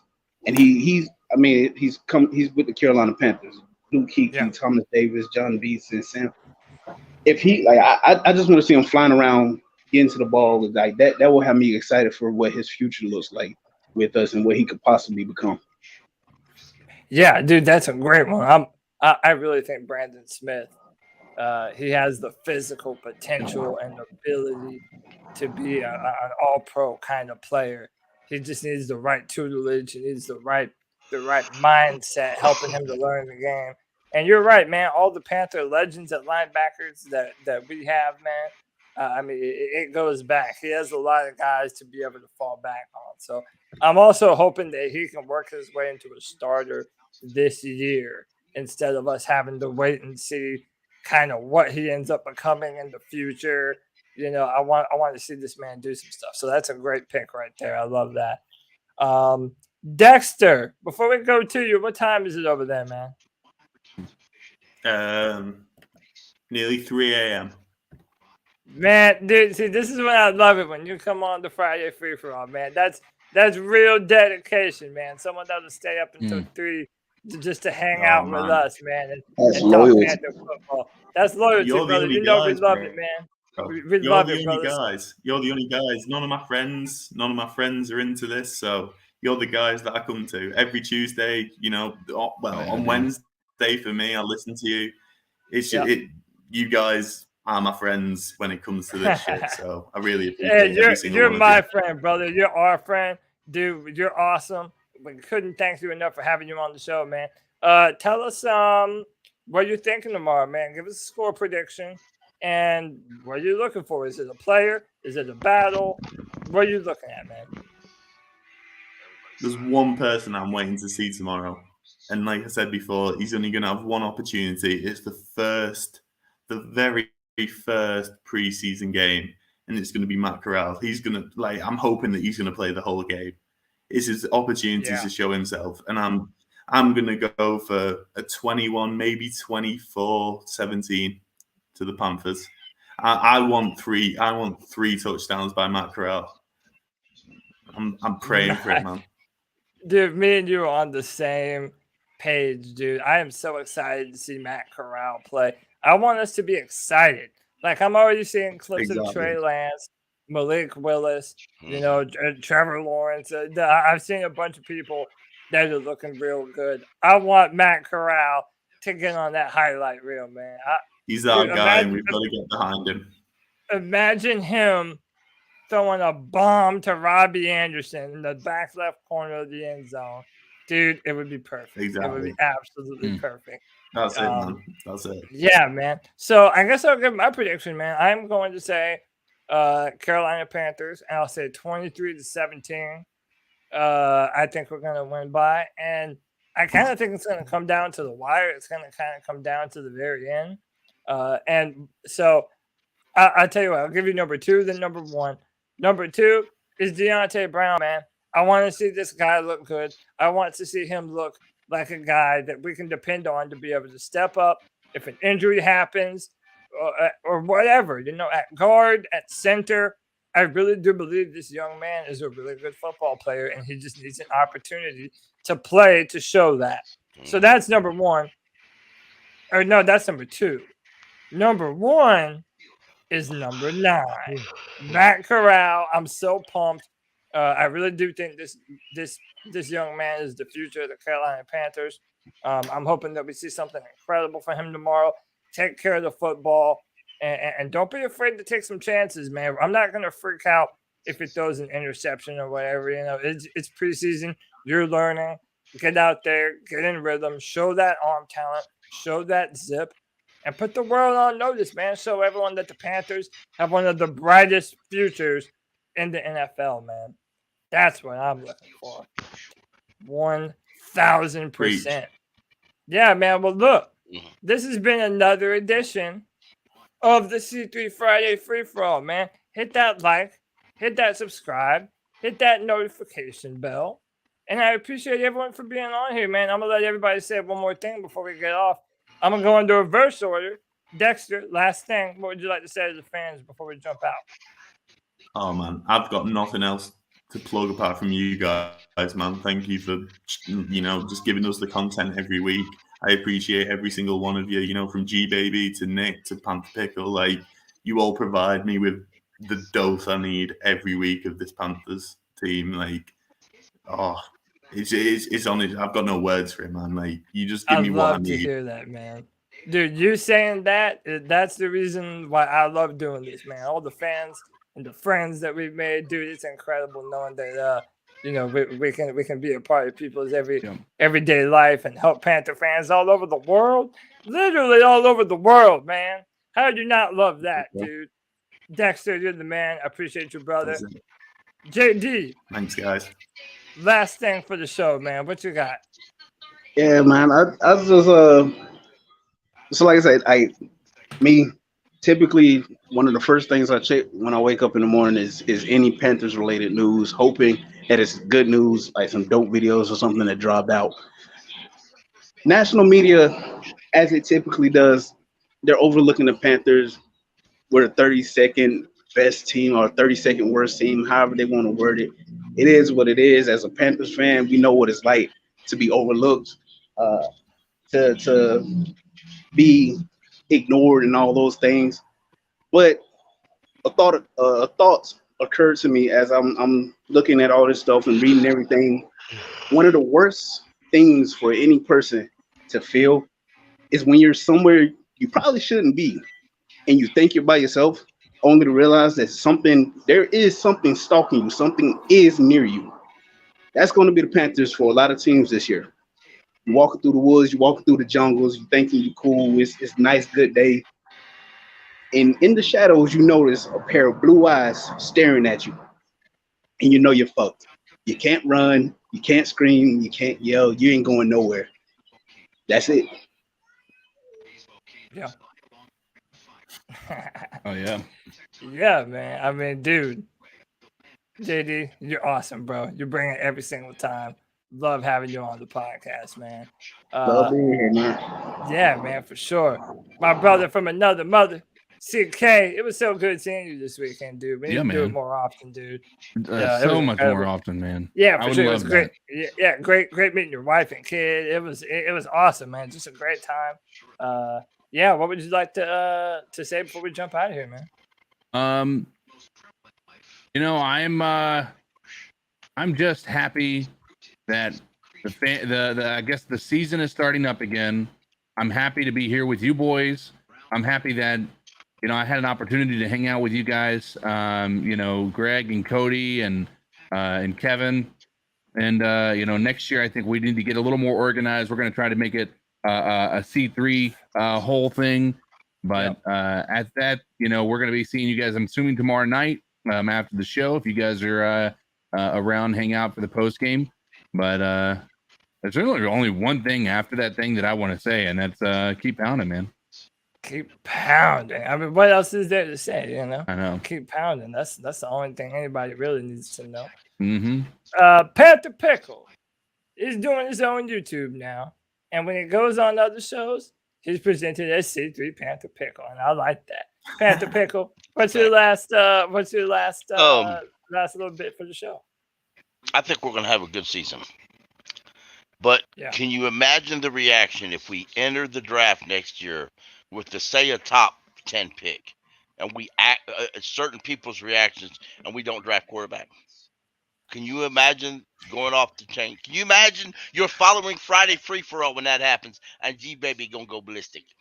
Oh, dude, G Baby might his head might literally explode like a volcano if we pass on like a CJ Stroud or whatever. Exactly. Yeah, But that'd be it is hilarious. what it is, you know, and Yep. you gotta love G Baby. So, Yep.